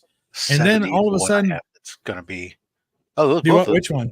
Well, I have 61 and 70, but 70 is the one I have that's getting ready to go out to be cracked and get some serious work done. Oh, mine needs it too. Mine's it's in a real old hole. It's not the oldest holder, but it's one of the older holders, And it's like the cover's way older molder holder. Yeah, the ones where they didn't have the good inner well at that time, so they were kind of crunched in a Silver Age well almost. Yeah. And I think it's the well that did it to it, because it looks too perfectly aligned with the well and still has that wave in it. It shouldn't be like that. So I think sitting in an old holder did that. Mine somebody took a low grade and they just slabbed it without doing anything to it. And I don't anticipate really a grade bump from it. I anticipate a dramatic improvement in its presentation, not just from a pressing, but I'm going to send it to Rogue Trader, and he's done some in the past where he does these overlays and multiple sessions of overlays and whatnot to really clean and remove the dirt and grime from the cover. And that's what's really the worst on it, is there's just so much dirt and grime on the cover that I'm really hoping to clean that up. And of course, also in the process, do a nice, remove all any acidity and whatnot that's there at that point in time, so we can get it arrested.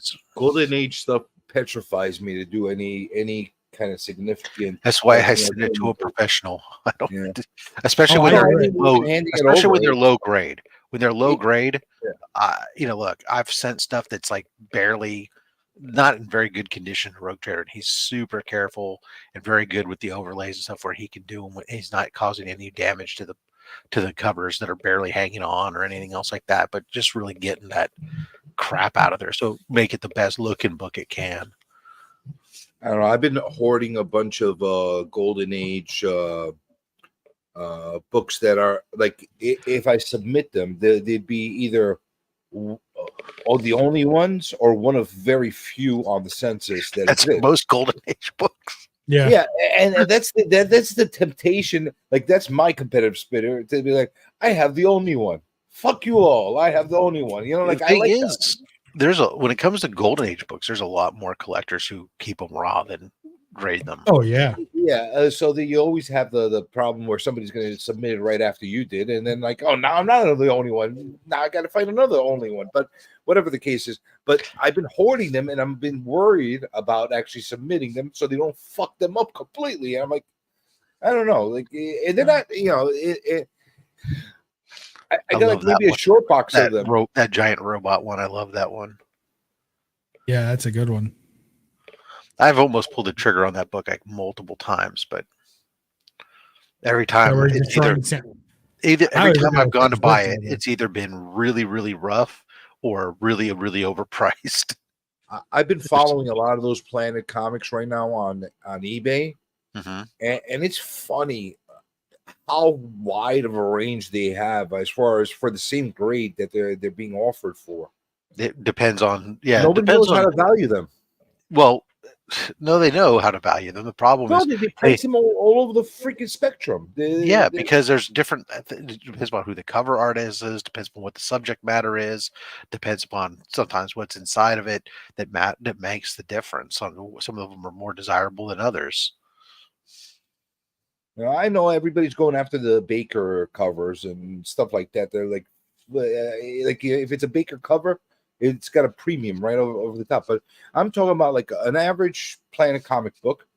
It could be, FMV doesn't matter for some reason. Well, That's all Golden Age. Yeah. It seems Unless like it's money. What's it selling for today? Is what. Yeah. But you see, like I don't like when I see like a cover like this one, for example. These ones don't interest me so much. I mean, I'm not collecting the run, so it's like, well, there's not so much sci-fi. It looks more like just a freaking Jungle Book to me, almost. Right. So I don't care. But when I see like the bubble helmets, the ray guns, the robots, and the rocket ships, those are the ones that I'll go like, ooh. Yeah. And of course, that's the same ones where the dollar amounts go. Look at this blunt force head trauma going on here. Right. Yeah. The spike to the guy's head, like that is enough to get me excited about this book. It's got pyramids. It's kind of a Aztec-y type thing. I mean, it's enough. And I do like Jungle Books. So it's enough for me. What's up with that? Yeah. Oh, I always like this. Yeah. When they show their shoes, that's one of my favorite parts. She's bound up there. There's a little about, 1/4 bondage, if you will. So that's good stuff. See, I got a whole thing for politically incorrect covers. I love stuff that doesn't belong in society. I love that stuff. Like, you give me a cover that like, holy shit, what were they thinking when they did this? That's what I want. I love those books. Those are the ones I always covet, but they don't come across that often. I guess there's other people with the same kind of weird fetish I do. Like there's another one that's a good bondage cover. Yeah. Cleaned up there. Man, look at that. Shorts on that dude. Holy cow. I know, her shorts are longer than his. They are, aren't they? There's one I've been following lately. I always just love this concept that everybody in the future is going to wear unitards or or kilts or yeah. And boots and shorts. That's something that everybody wears in the future. By the way, just so we're clear, space boots and shorts. But I have to say, I'm not opposed to it. And you need a bubble helmet to breathe. But your crop top there apparently is an airtight seal around your torso and your arms. I believe that's true. So you're agreeing, basically. Yeah, I mean, it only makes sense. Yeah, exactly. Naturally, it would be. Yeah, I don't think we have a problem here. No. Hey, Bub. Other than Planet Comics, what are the other series you're really gunning for? The Golden Age series? Yeah. So, other than these lovely planets, I always see you talking about the planets, but like, what are the other series that like? Really so I'm after this year specifically. I'm going to try and complete my Strange Worlds run. That's a good one. Because I know Rob is going. He doesn't have a specific. There's a couple that he goes after. There's a couple that I'm working on runs on, but there's not. But a lot of it's just cover buys. Yeah, I figured that's more of your. I like that Strange World book. I've been looking at that for a while. It's lovely, isn't it? Ever since you showed it off. Yeah, my eyes been that's been on my radar ever since then. I love that whole weird strap thing that they have over in the tubes. It's just something very Reanimator, Andy, 1970s Frankenstein movie-ish vibes to me. I don't know. It just I agree. Yeah, no, I was working on some of the Dell painted stuff. So like last year I completed my Tom Corbett Space Cadet run, and nice. I'm almost done with the Spaceman run. And then I'm down to like 2 issues for my Dell 4-color Flash Gordon run. Or not, that's not really a run, that's just all the Flash Gordon Dell 4 colors. in reality. I'll say this much: I'm kind of happy that, like, you should be happy about this too, Rob. That the market, the like insane amount of buyers for these books has dwindled down. The looky loos and the window shoppers have kind of faded away on these books. Yeah, And I agree with that. It makes it a little easier right now to be able to obtain them at reasonable rates compared to what they were 2 years ago. Yeah, but at the same time, there's been some with the downturn with the silver and bronze age books.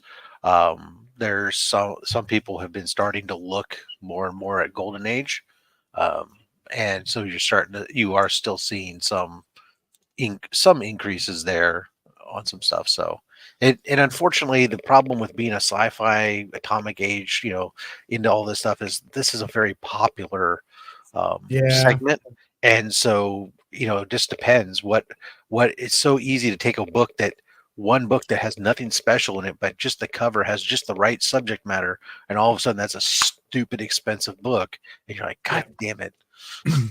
I agree, but I would also say that although it does gather a great many different tastes as far as collectors go, I do feel that I'm glad I'm not a horror collector, because in the sci-fi space, everyone's taste is a little bit turned and unique. Like Rob saying, bubble helmets do it for them, robots are doing it for them, jungle dudes in space not really floating his boat, so he can avoid those. But in the horror section, it really seems like they have all agreed on a select number of, say, 100 or less books that are the horror books. And everybody goes after that same set. Everybody wants those same books. So in the sci-fi community, it seems much more varied as to which ones are sought after. Definitely not as bad as the pre-code horror group. Yeah. And unfortunately, that's like one of my number one go-tos: horror and mutilation and all kinds of crazy shit that they used to do in those covers. But the thing is, the good thing is, I'm not very niche. I just like what I like. So, like, yes, horror and that old mystery stuff is really like my number one to go to when it comes to Golden Age. But I like a lot of stuff. So give me great art and I'll grab it. I got a number one fetish. If I catch a number one that's golden showers, huh? Yeah, there you go. Forget the golden age, it's all about the golden showers.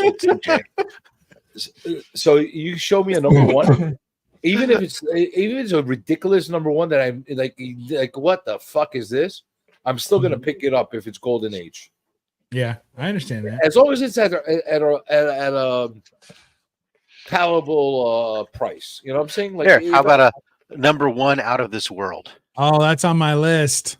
Bro, that's on a short list for me, but that's not a shitty number one. first appearance of Crom the Barbarian. You'd always knew that was a reason to pick up Out of This World. Was featured so prominently in a robot suit. Well, like this. So this run I'm going after, I have obviously only 5 issues of the run, but it's an odd run because it's one of those golden age anomalies where it cuts out in the middle. It doesn't only have 12 or 16 issues or something in the run. Yeah, and I'm not even trying to collect all of those because to me it's a slightly modified run because I'm only going for the pre-code issues. So yeah, it's the same thing like with a Dell Spaceman. There's a run of them 10 issues, and then it pauses for 4 years. Yeah. And then there's 2 more issues, but those 2 issues are reprints of issues 1 and 2. Did it? Yeah, I have one of those. I think my Spaceman number 10 is a reprint of Spaceman number 1, isn't it? Something like that. Well, I'd have to let me look up which one it is, but it's like he's got a harpoon gun. He's kind of floating. It's kind of orangey yellow behind him. Yeah. That's the reprint of the first issue. Yeah. Right. So I think it's number 10. So number 10 reprints number 1, and then before that, there's a big gap. Yeah, that's another thing that's problematic with the Golden Age. That I wish there was a resource they would either make a book, sell a book, or some kind of website that you could go to where you could actually reference what the actual first issue from every run is, because in the golden age, a lot of these stupid fucking books, they don't start at number 1, they start at number 14. But that's what I was just talking about on the registry. That's another reason why I like the registry. So let's think of one. It doesn't give you an index. So like, okay, it does. This issue starts here. This issue starts here. It does. So you can go here. Let me share this tab here. That one, one that you have is actually number 10 is a reprint of issue 2. Actually, 9 is a reprint of issue 1. So 9 is the first reprint set. Starts the first reprint set. It is. Yeah, it's from 1972. Number 9 is a reprint of issue 1. So issue 8 was from 1964. So here's a problematic one like that I'm aware of. Weird Science, right? Yeah. So Weird Science is problematic because they used the same number multiple times. So it's a little frustrating. What did I do? Okay, Weird Science, go. Well, with the volumes, you mean volume 1, volume 2? No, it's the same volume. Well, they changed titles for one and combined titles, so that's problematic as well. But if you just go here, Weird Science, and then you can just click on where it says set type Weird Science, and you just click on it, and they'll give you. Wait, how does it work? Wait a minute. It was easier when I did this a minute ago. I swear. Oh yeah, you can just click. So the number 1 guy who has it, you can just click on his set. It doesn't matter, and it will tell you all the books available in this set. So as you can see here. According to him putting that in the system? No. This is CGC. Oh, this is CGC's reference for all the books in this run. So as you can see here, Weird Science 12, 13, 14, and 15 are early issues 1, 2, 3, and 4, not to be confused with issues 12, 13, 14, and 15 down below. Exactly. So this is a problematic run that this registry actually fixes. It does exactly what you're asking for. And that you're saying, well, how, wouldn't it be great if there was a database, something? I'm not going to say it's perfect. It's CGC's version of it. It's obviously never going to be perfect, but enough people who are competing for this set would correct it if it was wrong. I would think there'd be enough of them to say, hey, let's fix it. If you click on all those comics, will he show you an image of them all? Yeah. Well, anyone that has this little eyeball, if it has an eyeball, there's an image available. It's a camera, I think, isn't it? Oh no, it isn't. Okay. Oh, so there are some that don't have images. Well, you can go. This is what they have uploaded. So this is what the person uploaded for their book. So CGC may not have their own image, but this is a personal image of the guy's collection. Yeah, CGC's images are only in the last 7-8 months thing. Yeah, so this is totally worth it. And this guy has an image for every book. He's only missing 1 book in the run. 2. 20 and 6. So and look at that! Look at those 9s. He's got geez. I know it's crazy, isn't it? So this guy's you think you find a 9.6 copy of a freaking book from 1950? I mean, number 20 isn't that the Wally Wood book I have that I just picked up? I love that one. I'm pretty sure that's the Girls in Tubes one. Now, let me ask you guys something. Now, clearly, a lot of these high 9 books have very high value. They're costly to be able to pick up in today's market. Do you feel that as a collector, it's worth it to throw that kind of money into those high 9s of those books, where you could clearly get something a little bit more mainstream, that's more like, as far as investment is concerned, more mainstream, that more universal, that people would want to buy in case you ever want to sell it off or something like that? I've always struggled with that. Like I'd rather have a mid grade or lower grade of some of these golden age books just to have it in my collection, rather than pay big money for a book that might be very difficult to move if I ever needed to move it. You know what I'm saying? It's very difficult. I mean, these books are not liquid. I think anytime you get mid-grade or higher in Golden Age, they're not liquid books. I mean, you can, unless you're willing to take a seriously low amount of money per value. Depending upon the book, there are some that are super, I don't know. Dude, I don't know. I got some high grade golden age books, but like Joe Palooka, they don't cost you nothing. Well, It's no, like, that's not what I mean. But I think what he's saying. So, like, let's say you could get a Hulk #1, right? Which is a readily available book. I think we would all And it's agree. more universal and more Much popular. more No, highly I sought get what he after, was totally asking. accessible. So the same money it would take for this guy to get a 9.0 or 9.6 of a weird science number 19, Oh, which from we that have to aspect, admit is sure. ridiculous amount of money. Dollar for dollar, sure. Yeah, if he took that and invested that same amount of money and got the highest grade Hulk #1 he could get But- for that same money, I do believe that would be a better investment. Well, Yeah, it depends what you're trying to do. Easier to move. And that's the thing, is what are you trying to do with your collection? If you're trying to build your collection based on what you want, what you like, and everything else, then you go put your money where you want to do. If this is what you're into, then this is what matters to you more than anything else. If you're trying to build up an investment portfolio instead of a collection, then yes, the investment portfolio would say to build up silver and bronze age books right now, and they're much more, and buy nothing but those keys, and that they're much more liquid, and that you can flip them and change them and turn them around and whatever else. There is a component of that goes hand in hand almost, though. You have to think of it from this perspective. They certainly go hand in hand. If you're someone who's trying to do both, say you're trying to build a collection that satisfies you, but some people, honestly, Rob, their collection is a collection of investments. Like, it's not about necessarily the art or about it. They're proud to own some of the most valuable books in any particular media or any type of thing. Absolutely. It is about the value for some people, and that's their method of collecting. I get it. And I picked this up yesterday. Okay. This is a weird ass underground book that came out in the 70s.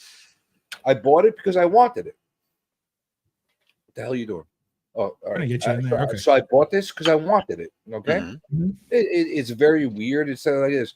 Now, if they were telling me I have to pay $10,000 for a 9.8 of this, I say, you know what? I'll take the lower grade because I know that this is only for like weird people like me and other people that like this. I'd rather have the lower grade for myself and my collection. And if I'm gonna spend the 10 grand, I'd rather go get a freaking Amazing Fantasy. At least that I know that if I ever needed the money for one reason or another and I had to sell it off, I will be able to do that without a problem. This, I would have a problem being able to sell off. There's a limited audience. I get it. And I say that all the time. I've been talking about my methodology on what I'm doing, right? That I have my list of books that I'm interested in. And I've researched where is my nexus of value, right? Where's my point where I can get the highest grade at the price I'm willing to pay, where I don't feel I'm paying a premium just to get that next grade. And you'll see that all the time on books where you can see, okay, look at that. The difference in price between a 6, a 7, and an 8 might be only $50 to $100 each or something. And then all of a sudden you go to that 9.0 and all of a sudden it's a $400 jump. And then it's another $800 jump, right? And you go, okay, my nexus of value is in this range where I'm going to get the maximum grade because, for value. And that's how I do my stuff. And that's a form of investing too, right? I'm going to also, in doing so, I'm investing in a grade that's a respectable grade, but also at the same time at a price point that's more accessible to more people. Yeah. Because I'm in that, equatorial sweet range. Mm-hmm. Because like if I was gonna buy something that's like number one, it's 9.8, it's beautiful, whatever. Let's say I got it for a great deal, that's a different story. You know what I'm saying? Where I have enough cushion where if I needed to liquidate it at some point for less money, I wouldn't be hurt. You know what I'm saying? That's kind of where I look at it. Like like this book I picked up two yesterday, V for Vendetta. Okay. Yeah. The only reason I picked it up is because I didn't pay $40 for it. Trust me.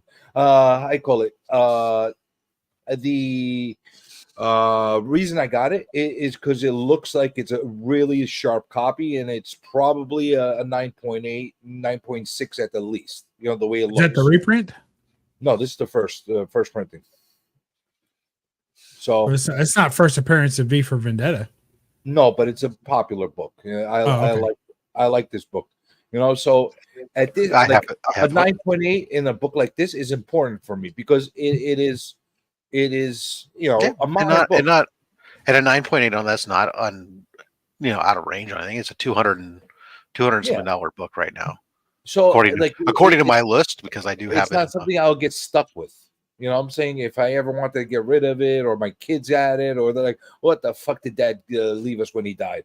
You know what I'm saying? I don't want that kind of, Yeah. they're gonna get plenty of that stuff.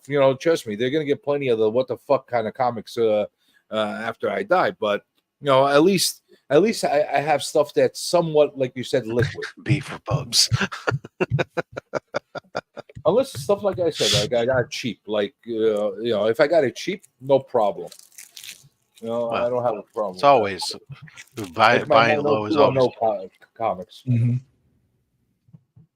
Another set that I am after is for Golden Age. Why is that so small? I hate when it does that. Let's see. I'll do. There you go. Another set I'm after is Dick Tracy. Oh You yeah. know what? I've been looking at that lately because it's so damn cheap, just like the Joe Palookas. Yes. Yep. I can't spell Dick. Dick Tracy monthlies. Yeah, I am looking for specifically the Harvey run Oh, of okay. Dick Tracy, the pre-code Harvey run of Dick So Tracy. not the Dell run. Okay. I will pick up. I have a couple of Dells. I will pick up the Dell run every now and then Mm-hmm. if I find them affordably. But I'm trying to focus on the Harvey run, pre-code Harvey run. Got it. Now, is that the first ever run other than the comic strips? No. Or is there one before that? There were a The lot Dell- of strip reprints prior to even Dell's run at it. No, I mean other Dell- than other than the strips. Like, was that the The first Dell volume where run they're is in doing the original is the stories? early Dell run is in starts with 47, I think it is. Okay. 4-color. Let me look here. Dell number 1 is 48. So That's Is that another the 4-color? Is that 4-color 48? it's Dick Tracy monthly is what I'm looking at. And it just starts with number 48? No, it starts in 1948. Oh, That's 1940. I was going to say. issue 1. Right. Yeah, these start. I forget when Harvey takes it over, what number they take it over on. But that's the group I'm after. I just like the Harvey set. I think they look better than the Dell set. They interest me Really? more. Yeah, Wow. I just really like them. I see. I think the other way around. I like the Dell set. I think the Dell set looks way better. When I come across The a art Dell, I'll looks let you know. When you come across a Harvey, you let me know, and then we'll be good buddies. I've got 2 Dells. 2 Dell number 1s? No, not number 1. I have number 7 and 13. Okay. I am after number 1, the Dell number 1. Of set, course. just because. I would expect nothing less. See, I pluck yeah. those every so often. The only problem is I have a hard time distinguishing which ones are reprints or original stories. Like I'm very into the original story issue books. I don't like the reprints where they're reprinting the comic strips.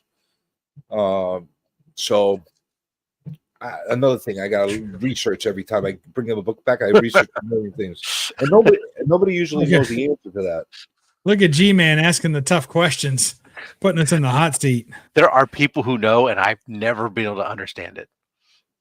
Look at this great shot through the ear cover. 4-color, the 4-color thing drives me nuts. That series, I don't know what's first appearances. I don't know what the hell is going on with that series. Every time I pick up a book, I have to like become Detective Cujo to freaking. Believe you me, as a guy who's collecting Magnus Robot Fighter, Oh it's my gosh, it's a freaking nightmare. I don't understand it. Yeah, that's no fun. That's no fun at all. So sorry we weren't more help to you. This is probably my favorite cover in the run. This Dick Tracy with his head on fire. Dick Tracy's are fun. And then the little schematic of how all this happened, which is total nonsense. Hey, looks you know like what the an funny thing episode of is? Mousetrap. I, All right, I what do we got believe here? Oh, I believe Dick Tracy is about to hit the public So domain as well. That's like that'd be all that's right. that one I've got there, and then let's see, this other one I got is These are the two you have. yeah. I believe within a year or two, Dick Tracy's hitting the public domain as well, and I could guarantee you, there's going to be a resurgence of these books once people start Like- making new stories of them of him. Are those Chester Gould covers?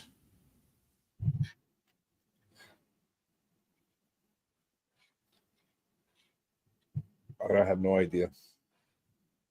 Well, he should know. There's He no, owns them. there's no information on them. Okay. Because the Harvey run is largely Yeah,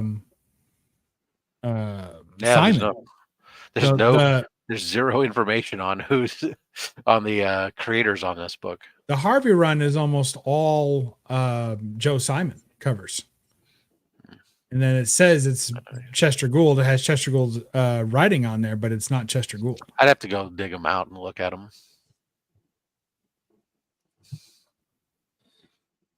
But What did I do? I stopped sharing mine. Well, mine says I'm still sharing, but it's not Oh, showing. stop sharing and reshare. What did you do? It's a weird glitch with StreamYard. I'm going to It's cancel StreamYard. my subscription. Probably It's should. freaking StreamYard. So I love this cover, and then also I love all of them, but yeah, that Firehead is probably my favorite. So I've got several of these, as you can see, from 29 to 78. I mean, it's a long run. Mm-hmm. Now, a lot of these Golden Age books are oversized. When you send the them Golden in, Age size. Golden Age size, but yeah. some of them are even for Golden Age standards a little bit. There's like two weird. two predominant sizes for Golden Yeah. Age books. Yeah. So when you send them into CGC, CBC, wherever the hell you send them into, do you have the option to tell them, listen, I don't want you to slab it in on like a normal slab. Can you put in a magazine slab for me in order not to crush the shit out of the comic? You used to be able to, but I don't know that you can anymore. But you used to be able to select a size up if you wanted it. I know some people that used to do that, but I haven't heard of suppose anyone if you doing submit that it in as a some time. magazine, maybe.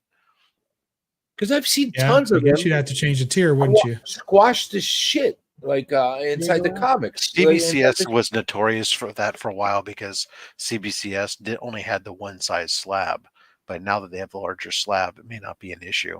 Because I do have like a couple books that CBCS did, and where you look at it and you go like, "Wow, look at that! There's a nice little wave." As they really crammed that book in there. Here's another run for the condition of the book when you pull it out. If you ever do that.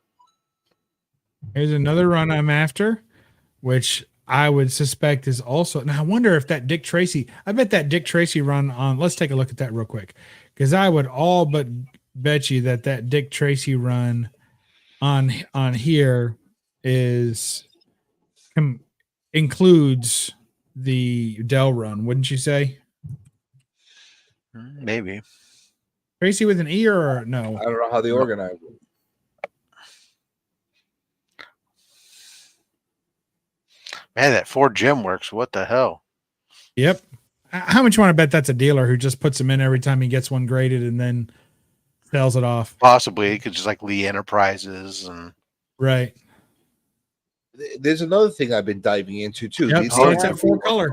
Yeah. Starts at 4 color. Oh. Then it goes into the Dick Tracy monthlies, and then goes into the I didn't even realize that. Wow. Oh, he doesn't have any of those. See, I have I better wouldn't get the grades other than he ones. does.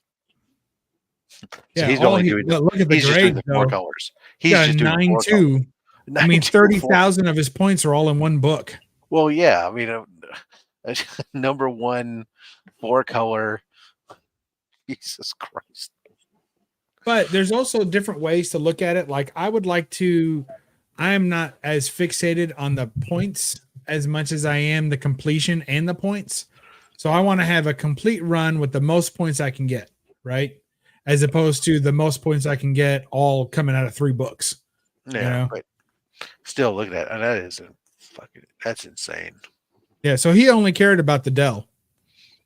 The 4 colors, yeah. The 4 Well, colors. because the Dick Tracy monthlies are also Dell. Now, that's now right. 4 color like that 9.2 that he has on the Uh-huh. market. What would that be like to be able to purchase a book like that today? Well, given that that's a Dell 4 color number 1 Uh-huh. in a 9.2, Jesus, I think it's a super name your expensive. price kind of deal. yeah. Now, my question is, would you rather spend that kind of money on that or on Detective 27 or an Action 1 or Superman 1? Well, obviously the superhero books are more, from a dollar investment or has a wider, broader appeal. Sure, those do. But if you're a Dick Tracy guy, then you don't give a shit about Superman or Batman. That's true. That's true. Probably not. That's very true. That's a nice book, and this is a nice set this guy's got. Obviously, he's won all the awards on the sets, so since 2015. So good for him. I might start building up a man comic set.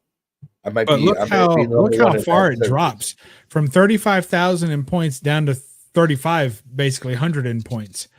So there's not a lot of competition there in the Dick Tracy. No, and there's only 14 sets. Right, so if I wanted to run this set, I could probably score in the top 10. Yeah, pretty quickly. Way to go, Bubs. Let's go, man. You can do it. I believe in you. You can do it. G-Man. My understanding is it's on the way, but not yet. It's on the way. They showed us a preview of the process back in December at Collector Summit, which I appreciated. The idea that it was going to be more similarly kind of the way that they grade magazines. It seemed like more of a magazine style grading system. That makes sense. So I appreciate that, because I was worried they were going to go, the different types of things that they grade, like video games, VHS and all that stuff. They all have, sports cards or whatever. They all have different types of ways that they grade those. And I was worried that they may favor some of those more than a comic or magazine type, but it looks like they're going with magazine type grading on that. So that'll be fine. That's easy to look at and tell a grade still. Well, what is the difference between how they grade magazines and comics? Like, is there significant ways of how they do their point system? The interior matters in comics more than it matters in magazines. As far as the page quality is still page quality, right? But whether some damage occurred to a comic, they actually count whether it interrupts story, interrupts art. There's a few little things that they look at in comics. The misprinting of the interior, whether it's to the bind or not, the frayed edges, you have like Marvel chipping, whether that affects a comic or not. In magazines, you don't really get too much of that. I can tell you right now, in pulps, there's tons of chipping. Like chipping in pulps is a big deal. Page quality is horrible. Yeah. Just horrible. Completely inconsistent from one page to the next. One page will be like 3 colors deeper than tan than the other. It's really, really, really bad. They're almost all exclusively square bound as well, which adds another little layer of difficulty in grading it, that there is almost a third side that should be graded. And you don't really see that too much in comics. There's some square bound, but not to that thickness. Also, I didn't want them to go all the way to a book, where the way that they grade books. I didn't, not them necessarily, but the way that people grade books, I didn't want it to go that far into that, into really getting into the binding of it. So I don't know. So far, I'm happy with what they're choosing to do. Mostly, I'm happy that it's going to drag some money away from some Golden Age collectors and get them into pulps, because I'm not going to be that into pulps. Yeah. I've already pretty much decided there's a small set that I would like to have of basically girls in tubes and some robot covers, and that's about it. So let me focus on that while they're all buying those. Wait, pause for a second. The registry. Can we take a look at the Buck Rogers, the Eastern Color Buck Rogers run? This is what I opened up earlier. Ooh, yeah, love it. Eastern Comics Buck Rogers. Okay. Yeah, the Buck Rogers from 1940. I want to see how they grade those spiderweb creasing pulps. You ever see those? Like, there's a lot of those pulps where they have that creasing that's like turns almost like a spider web across the cover. Yeah, I come across that a lot. Eastern Comics, yeah. I wonder how bad they'll grade those. Is this okay? Are you on here? No. I don't register anything, but I was just curious where the only 5 people on this run. Only 5 people are bothering with it. I think I only have 1 issue or 2 issues of this Yeah, run. I only have 1 right now myself. I have one is like a devil guy flying or something. He's like grappling in the sky. I think that's an Eastern. No pictures on this No one. devil guy. No. I think I Must only be a have a different couple one. random. I mean, books. there's an issue where he's like in a little mini ship when he's punching 4 guys or something. But No, let me see which Buck Rogers I have real quick of that run. It's the Eastern color. It is number 6, issue number 6. oh, okay. I guess I see. Yeah, okay. I see what you're saying. He's got some little It's weights this or one. something. Yeah. Okay. Okay. Yeah. Oh, okay. Yeah. Yes, he is. He's got a little fork. I think he's a toes, devil really. guy. He got cloven No. feet, You got it. horns, Okay. wings. I digress. I was looking at the small thumbnail at first and didn't see that level of detail. I have issue 4 is what I have, Issue 4. Okay. which is Buck Rogers was one of those series where I never gravitated to. Flash Gordon's more my thing. Look at this guy, 7.5. Golly. yeah. What did I have? What was my issue number? Number 6? Was that the last one in that run? Yeah.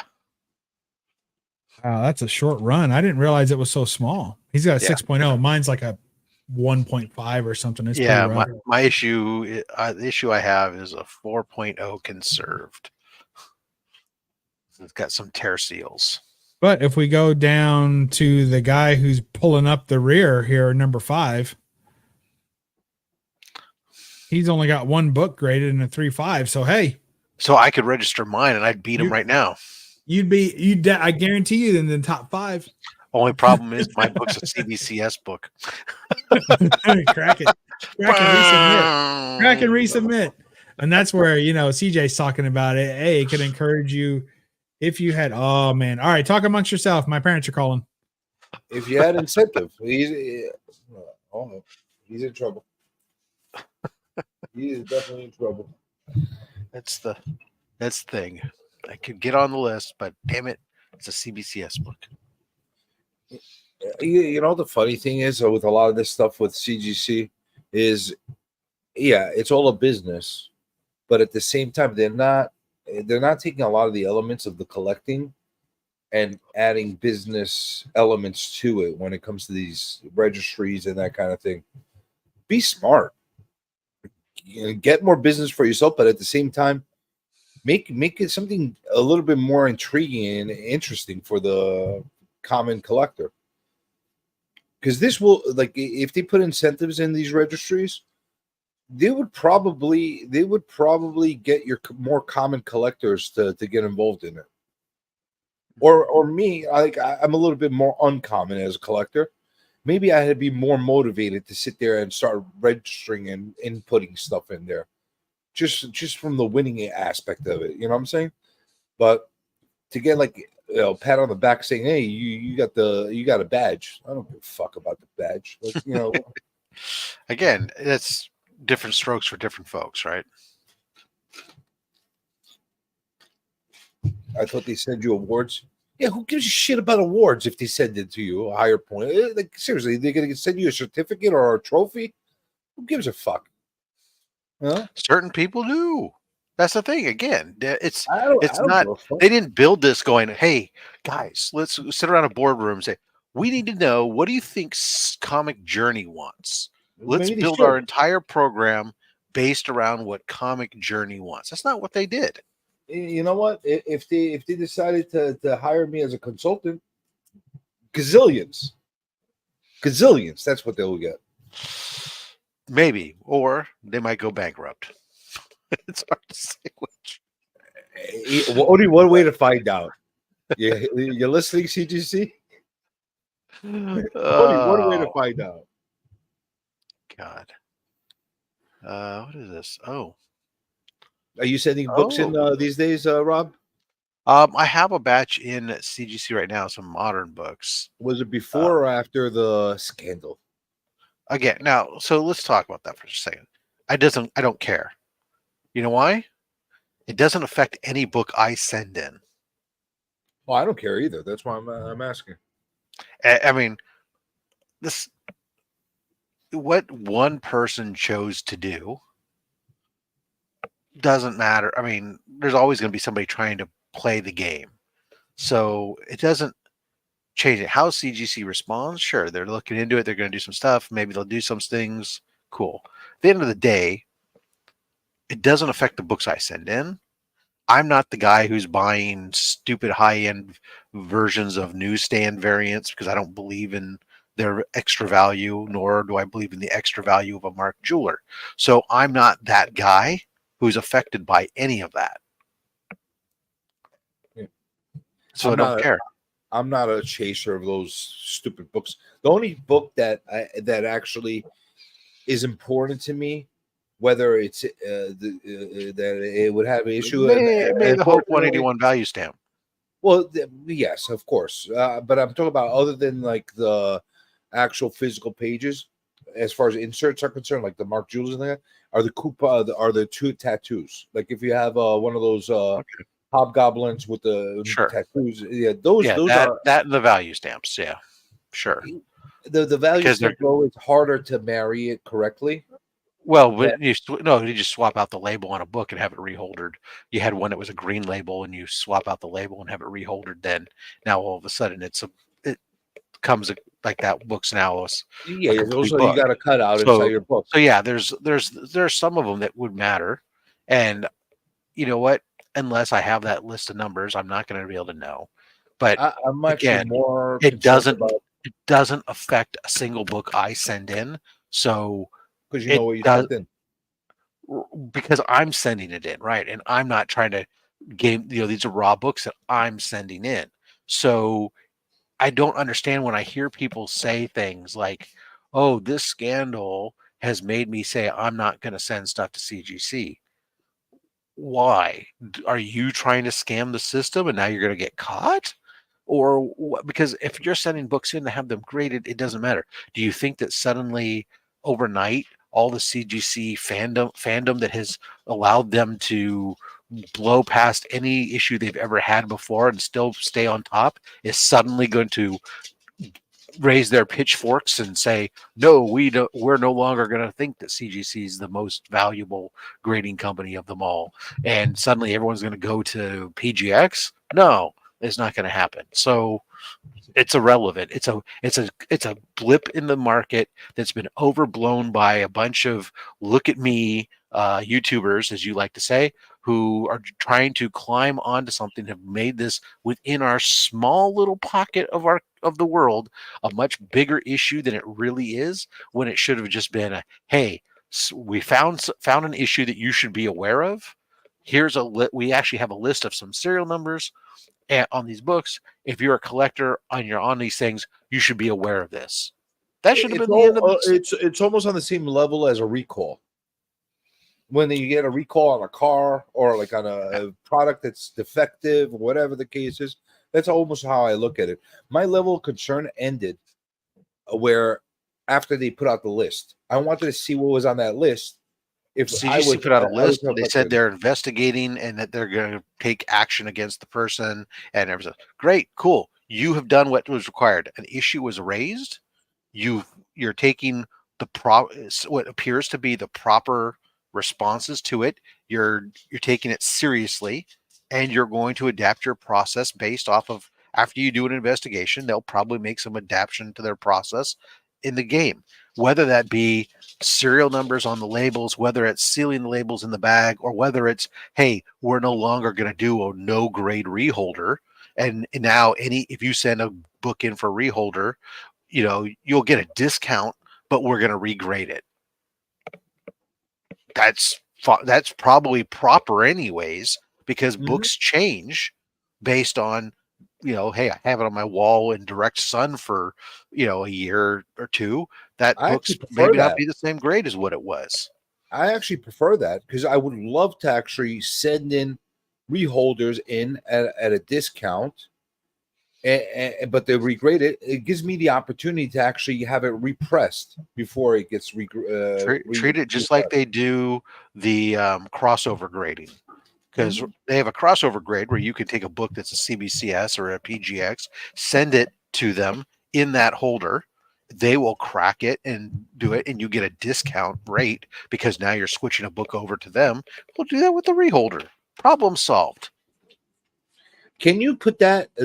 Can you put the crossovers in the same submission with your other books? Of course not.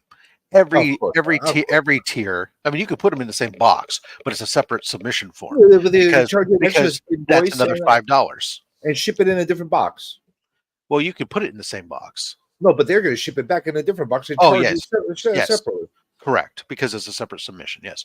Anything that they can do to make you have to pay a separate submission fee, and that's the thing that kills me the most about CGC, is the Bravo Sierra that's associated with, hey, you're a paying member. You're paying for the privilege to be able to send your books to us to grade. And then on top of that, we're going to charge you a submission fee for submitting electronic paperwork into our system.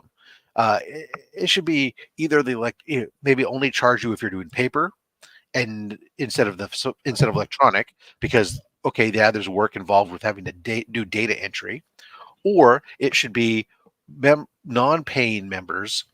You can submit books, but they have to pay a submission fee on top of their submission. Whereas being a paid member, you don't pay for submission fees. That's just me in my world of what I think is proper. But you know what? I'm not BlackRock. I'm not a for-profit company. So. No, and the funny thing is with the shipping, they're not even really profiting off the shipping other than the invoice fee that they're charging. Why just not put them in the same fucking box? Charge me the fucking second invoice fee and put them in the same box. It drives me nuts. I think it has to do with a tracking for their purposes, but it's really bad because the way that they've done it, and this is, for the people who are into the custom labels, it's really made it where, when you go to submit, if I submit, like the other day, I submitted dozen books, and when I send them in, most of the books there's no custom label for them or whatever, and that's fine. I'm not a huge custom label guy, but there was like one book in there which I said, oh, that'd be kind of cool to get that custom label.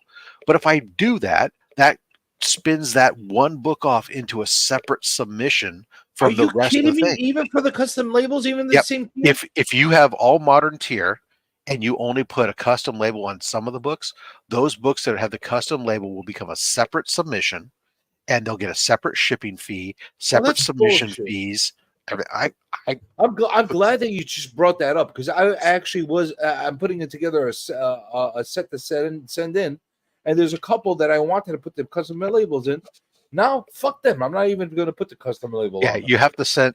Basically, if you're going to do custom label, it needs to be its own submission. So either you have to collect, like the one time I did it, I sent in a whole bunch, like a dozen Spider-Man or Spider books, right? So I had all Spider-Man, Miles, and Gwen or whatever, and I could do the various Spider custom labels. But that's the only way that you can do it, because anything less than 4 books, it's not cost effective from a return shipping perspective. And when you're doing this whole thing with these custom labels, that means you got to have a collection of them that you want to have. I'm not a big fan of them anyways. I think $5 for a little logo in the corner, which half the time is covered up by their holographic sticker, is a little ridiculous. But you know what? Some people really seem to like them and are willing to pay a premium. The only time I ever got custom labels was when I sent my NYCC stuff in, and it had the custom NYCC logo on there, because they were exclusives, and it made sense for me. At least it like in my freaking brain, it made sense to do that, and they were free. They didn't charge you anything for it. That's fair. To pay $5 extra to have a stupid Spider-Man on there, I don't want it. I don't need it. Well, that, and of course hello, My hound dog just jumped up. What do you want? I'm on a video chat right now. What's he Huh? saying? I think she's telling me it's 9:30, not almost 10 o'clock in the morning, and that she wants food. I think Bub's Well, mom actually, is talking to what she's actually telling me is every time I try to scratch her ear, she's taking her paw and batting my arm down to her chest and saying, "No, I want you to rub me here." Anyways, dog knows what she wants. that's right. Well, she usually the fact that my wife is in the other part of the room and that the dog came to me generally means that she wants food because I'm the one who usually feeds her, whereas otherwise she only cares about my wife. Well, sorry to It's hear that. her shadow. Oh, it's all right. It means I don't have some of the same dog responsibilities, which is fine because I said that when we got this dog that I didn't want any of the responsibilities. So When I had a dog, I was the one that didn't want the dog, mhm. and for some reason, I think it's the same effect with you. The dog would always come to me. I don't know why. It's like I'm like, leave me alone. The dog would always come to me. I'd be sitting on the couch. Dog would come and sit on my lap. I'm like, what the fuck is going on? Like what? Like I'm the only one that doesn't want you, and you keep coming to me. I think it's because I was not as cruel as my ex-wife was, where she put it in a fucking cage. Oh, When like I would come in, like I would feel bad for the animal. I'm like, you can't keep it in a cage. It's an animal. It has to run around. Like what the hell? my wife. That's what my wife gets all the attention because my wife's the one who will go plays with her and does all the other stuff, and I feed her and I sit and then otherwise I'm here during the day because I work from home, so the dog's not home alone, but I'm working, so the dog ends up sitting on the couch just sleeping most of the day, which is fine. So, but I would anywho, feed her too. Yeah, that's another thing. I guess they go with who feeds them. again, I feed her, but that's it. So most of the time she doesn't hang around me. She only comes to me when it's time to eat, or she thinks it's time to eat. But anywho, so what else we got? Comics, huh? What are we going to be expecting from you anytime soon? Anything crazy coming up? Well, I dropped my mail call today. Was there anything that the earth shattering in it? I haven't watched it yet. Did it a couple more Silver Age caps, and first Scott Lang as Ant-Man. Oh, that's cool. Marvel Comics presents 47, I think it was. I'm sure you got a tremendous deal on that. Yeah, and I got it in a 9.6, so yeah, even better. Yeah, better. I had been looking at it for a while, then like at a 9.2, 9.4, and then all of a sudden the market went the way it was, and I was able to get a 9.6 for stupid low, and I was like, well. Have you noticed how much the original first appearance of a character gets devalued when you have multiple other characters that don the same cape or costume? Like Ant-Man's first appearance used to be one of the premium Silver Age Marvel books to get. Like it used to be like up there, regardless of the fact that Ant-Man was never like the top character, but it was always one of the top books to go hunt. If you were like a serious Marvel Silver collector, that was one of the books to go after. As an original Avenger. Yeah. For some reason or another, ever since the Scott Lang thing took that book has not had the same kind of cachet that it did in the past. Well, I don't think it had anything to do with Scott Lang. I think it had more with Hank Pym not being a good character. What he did to his wife and stuff. That's been around for years, right? But that's nothing new. But that put a little damper on some of it. You think the current culture kind of like? I think that affects it. But I think there's some aspect. Look, when movies affect these things, right? We know that today. Movies affect these things. I think the first Hank Pym is still a big book, but how many people going off looking at Ant-Man, and then there's different people. For some people who Scott Lang is their Ant-Man, right? And so whatever. I mean, I'll take them all, but the point I'm making is at one point that Ant-Man first appearance of Hank Pym Mhm. rivaled. It literally rivaled Iron Man's first appearance in Tales of Suspense. And if anybody questions that, go back to the old Overstreets, like back in the days, and see where they Well, lined up. markets change. It's, Markets it's change. wild. It's wild, like how like That's a why character, the a best book like the that best could go out of collector favor. the best collector swerves when the market turns. You know, never goes left. Market, smart collector goes right. What's undervalued right now? That's what I want to go after, right? Well, I'll give you a secret of what I've been hunting now that it's not on the radar, like of mainstream, all the underground books. Right. I've been just grabbing every underground book I can. Robert Crumb stuff. I love that stuff. Yeah, Oh, and you I'm should so have happy. seen stuff that I don't know if you saw. Do you ever watch the stuff that Dragon Ink Comics does? Yeah. See the books that they got? That's Jamie, right? Dragging Yeah, it? Jamie. Yeah. Jamie got gifted like 2 copies of. No, what was it called? Yeah, I think you know what I'm talking about. Yeah, I know exactly what Haribo. No, not Haribo. What the fuck was the name of those books? They were so obscure that I didn't even know them. I was Crazy. like, what? I don't think it was Stan Sakai books, but it was like predating all the anamorphic books. Oh, was this Predating some underground? Albedo. It was an underground thing. Yeah. I'll see if I can. Stan Anyways, Sakai. go ahead. Were they Stan Sakai books? No. I know what you're talking about. They were black and white too. Yeah. The cover was black and white too. Yeah, I'll find it. I'll tell you, Jamie has got some. Huzzah. Huzzah. That's what it was. Huzzah! All right. Hi. Question regarding reactions to the CGC problem. This will be our 3rd time talking about that, not counting the 2 I missed. Accountability. How there really is only one search engine for shills paying for views, like, and with the algorithms and censorship. Everybody catch that? I don't understand. Criticize someone saying, "Oh, okay." Yeah.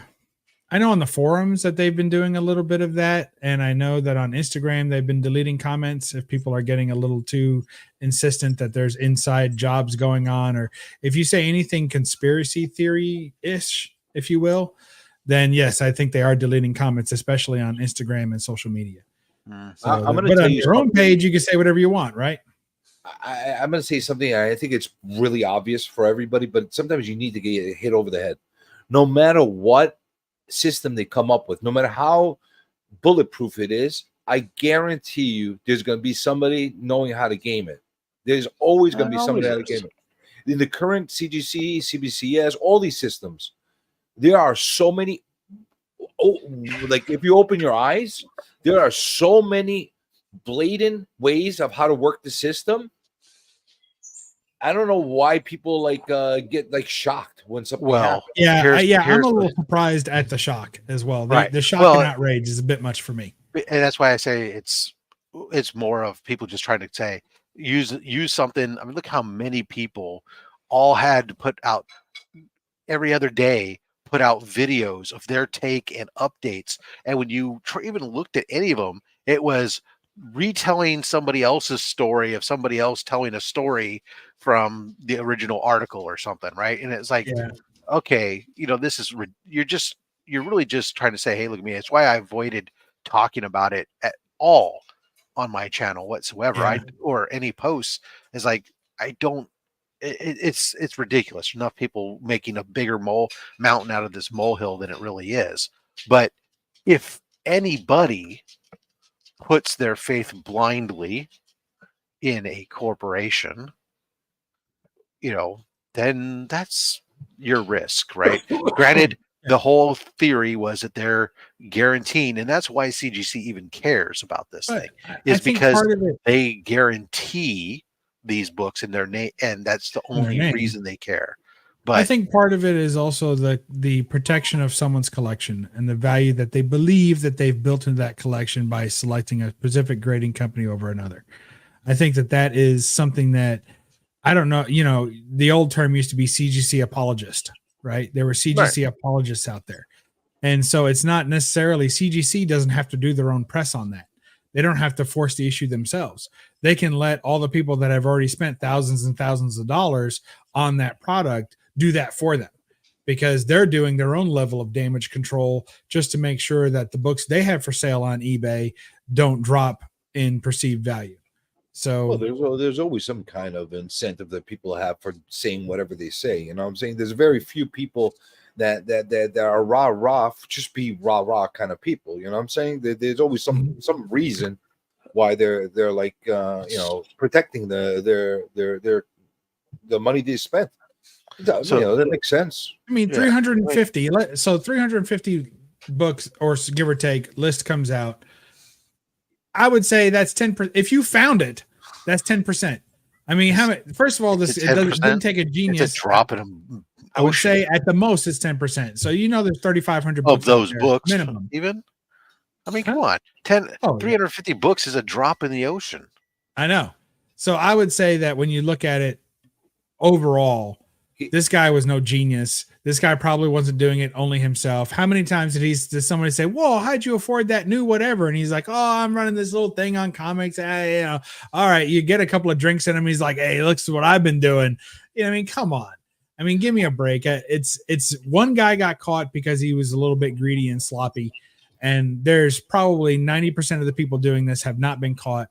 And the real list of books that are affected are way longer than this. It's just a matter of what's known and what's not.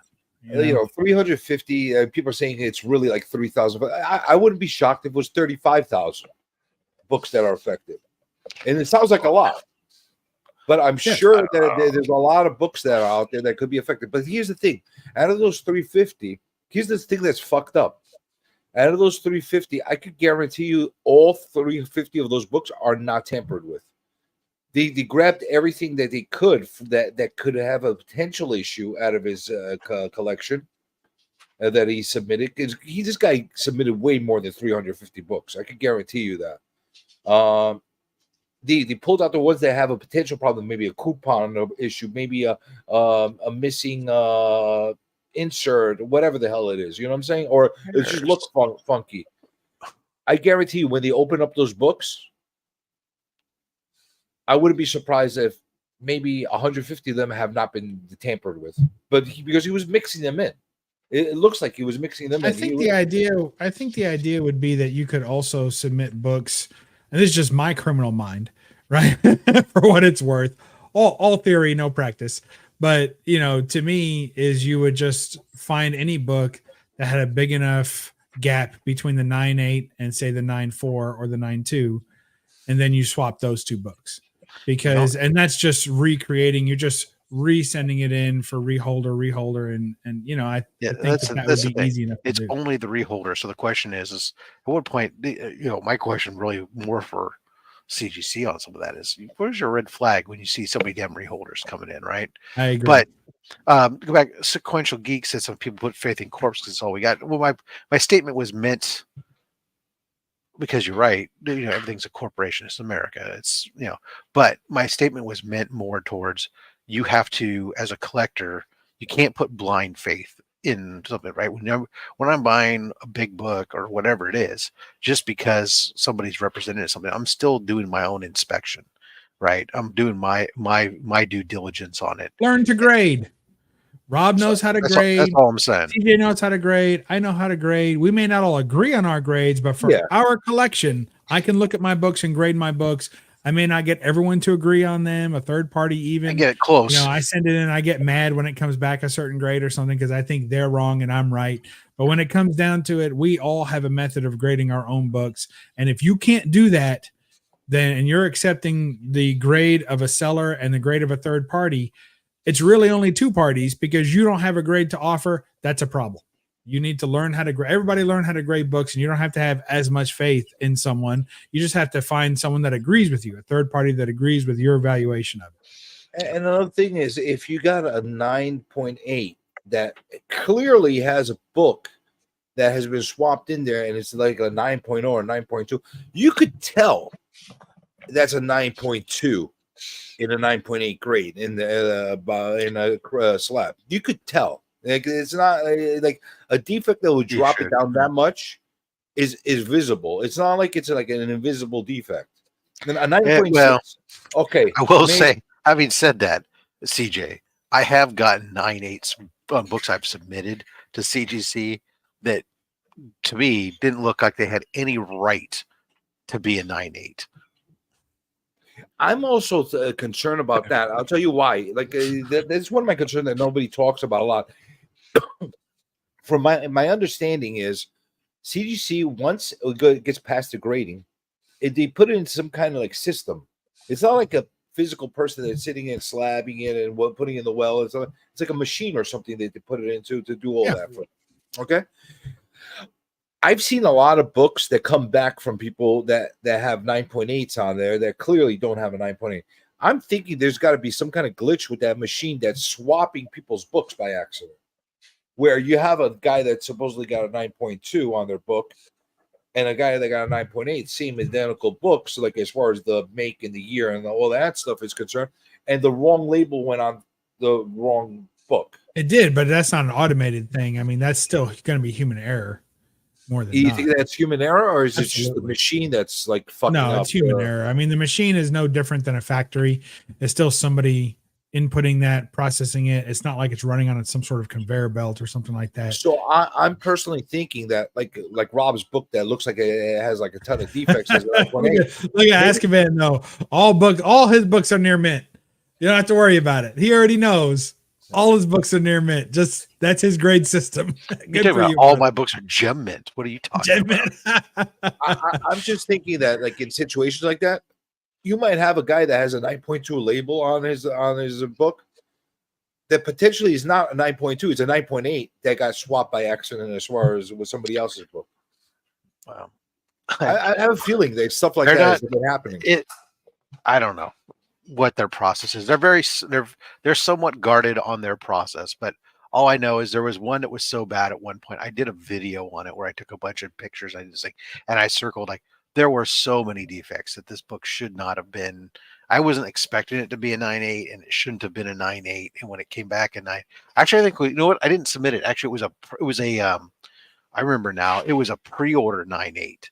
And I got it, and I was like, "You've got to be kidding!" That's extra dirty. I hate those pre-order. And that's exactly what it was. I went on a whole rant about it and stuff, but that was a while ago. So yeah, that pre-order grade it just seems so inherently wrong. I fell into that trap once. I will never make that again. Where I pre-order a modern fucking book to come a 9.8 or like whatever ahead of time. Not a chance. I'll never do that again. Because it's been 2 years. I'm still waiting for my Hot Shot books. I will never do that again. ever. Oh my God. After that, all that hype of that scandal, which has died down, and I'm still waiting on my books. How it goes. I don't care for that at all. That's a bunch of baloney. Yeah. And PGX started doing that too, where they were doing pre-order 9.8s and theirs was worse with cops. So, that's even so with shops, that was the PGX East, where they had 9.8 Wednesdays, where you could buy the book the day it came out in a 9.8 already. And the worst part about that wasn't so much that they were doing pre-grade 9.8s; it was that they were the ones grading and selling them. Right. Versus at least CG, these pre-ordered CGCs, you're buying them from a company who has submitted a bunch of books, supposedly, right? They've submitted a bunch of books, they're being graded, they get back, they take the 9.8s and they ship those out in theory. Whereas this was a company owner or the franchise owner, right, having a store and grading his own books and slapping the labels on them and selling them in the shop, saying, "Well, I'm a respected grader." Well, don't you? I mean, now fortunately, I mean, I called him out on that shit, and I'm not saying that I'm the only one who did. They're done now. They shut down. Yeah, no. Well, first it was they got told. I remember when I was having conversations back and forth with this guy, at one point he told, because I was going off on about it, and he goes, Well, I got told to stop that, and so 9.8 Wednesdays was the first thing that got shut down. Was the PGX owner said, no, you can't be doing that. I'm like, oh, it's like Duh. of all the things that PGX has had, that was one of the past scandals, was supposedly people grading their own shit and selling it. Why would you immediately go, after you've left CGC and and take on a franchise and become PGX? Why would you, the first thing you'd think was a good idea was to start grading and selling your own shit? That was like, It falls into the same trap where one of the biggest reasons you need these third-party grading companies to get a third-party opinion, not to get like the seller telling you it's a 9.8. Right. That's still a first or second party opinion. Yeah, exactly. I totally agree. Yeah. Defeats the whole purpose. Yeah. But anywho, yeah. That was pretty slimy. I'll tell you that. Yeah. It's one thing if they did a gimmick kind of book where it was like some kind of like exclusive of theirs that they did it like with some fancy kind of. If you're grading, you should not be selling. No grading. I'm talking about. I'm Period. saying they sell slab books as like a gimmick or something like that. Okay, whatever. It's a gimmick. Everybody knows it's a gimmick. You know what I'm saying? But to do legitimate type of like, quote unquote legitimate type of stuff like that, that's bullshit. Yeah, no, you if you're going to be quote unquote an independent third party, you have to maintain that independence, and you cannot be involved in the retail sale aspect of stuff. Not, no. All right, here's another run I'm after. I'm going to keep milking that one question I got 3 hours ago. Here's another Golden Age run I'm after. Let me see if I'm sharing this properly. Nope. There it is. Are you going after runs other than anything other than Golden Age, or that's it? I don't think so. Other than reading runs, no, I don't think so. Have you ever dived into Platinum?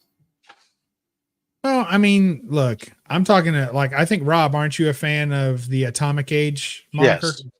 So I'm more of an Atomic Age collector than a Golden Age collector.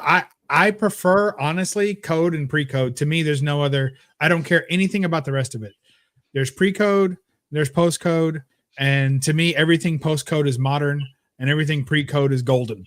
Like that's to me, that's about it. Yeah, I like the Age is modern to me. I use the Atomic Age moniker a lot because it kind of dives specifically when I think of that. I think specifically of typically more sci-fi oriented to begin with, A, and B, it covers a range that typically the Atomic Age starts, 1946 and go 1946, 1947 and runs to 58. So it goes beyond the end of the Silver Age and overlaps with some of the Golden Age. And basically it's, that Cold War, that the height of the atomic era where everything was giant monsters and the threat of the bomb and all that. Yeah. To me, I would say then by that definition, I'm a pre-code Atomic Age collector. That's the bulk of my older stuff. But I do collect some Jungle comics as well, which is still kind of frontier type stuff. And I don't know where that fits into that. I guess that would be Golden Age. It usually is. Jungle stuff would be Golden Age, but it'd be the same year. That's where I get kind of lost in all of it. Well, I mean, you can still call it Atomic Age, but it doesn't. One's Atomic and one's Golden. I mean, I kind of get lost in it. Well, your Golden Age would be up to 56. So, but to me, it stops at the code. So okay, so then there you go. Whatever. 54. Fair. 55, depending on the publisher. Sure. But yeah, I know what you're talking about. I mean, I have one Jumbo comics, but it's more about the artwork on it than anything else. But I like so here's a run I'm after. And I guess this would be Golden Age, right? Not Atomic for sure, because the subject matter changes it if we're going by that. I mean, I don't necessarily know that it really makes it's tied to the subject matter. I'm just in my mind, I think of it tied to the subject matter, but it's saying Atomic Age in a Western sounds kind of stupid. Yes, I agree. I totally agree. To me, like Spawn 1 is the start of modern age comics to me. It's true moderns. because although you can make an argument that some of the early 90s stuff is different than the true modern age, but to me it's all that. To me, everything from Spawn 1 up is a modern comic. I can't differentiate them that much. They seem about the same. Which with the launch of Image, right, makes sense for your essentially your markation in a time frame there. But I think that there should be this concept of going from the 90s to today is way. Most of these eras were 12 to 14 years in duration, right? And then we have except for this Copper Age, which is like 6 years, and then Right. Which silly. I mean, I don't subscribe to Copper Age. Do you? Which is what I use the term, but I generally use the term. I tend loosely because I will include almost anything from the 80s in the Copper Age, as opposed to the hard line of 84 type thing, where okay, you got a 6-year gap there, but then you go to modern instantly with the 90s. It's like I don't know, but I think that there should be a break. I guess in what at least somewhere in the halfway point, whether it be the 2000s or whatever, would definitely. I think there's an argument for potentially, if you wanted to go with an era, what defines this era? You've got.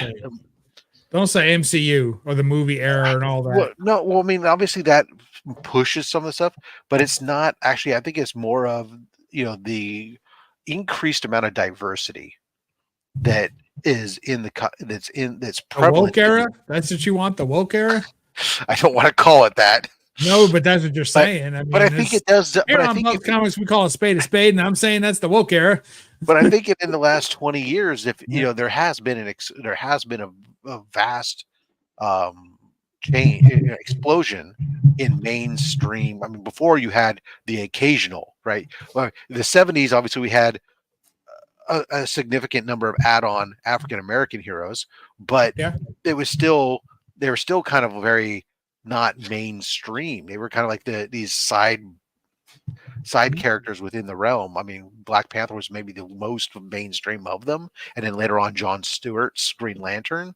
I would say, but probably Luke Cage was Power Man, probably in there. But was he really mainstream, or was he just another one of these characters that they had? I mean, he had a self-titled book. I mean, I think that helped, and it was longer than a couple of issues. So yeah, I think that I would count him. Okay. I would also maybe count Blade once he got his own, but he didn't really have his own self-titled for a while.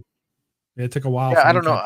Maybe I'm completely wrong on this, but if I was trying to think what in the last 20 years, that just seems to be been the biggest prevalent kind of dynamic change in comics to me has been seen. Not only whether it's good or bad, it doesn't matter whether it's good or bad. It's what defines an era, right? And within that era, otherwise you're going to call it what, the Batman and Spider-Man era, because that's all that freaking sells. No.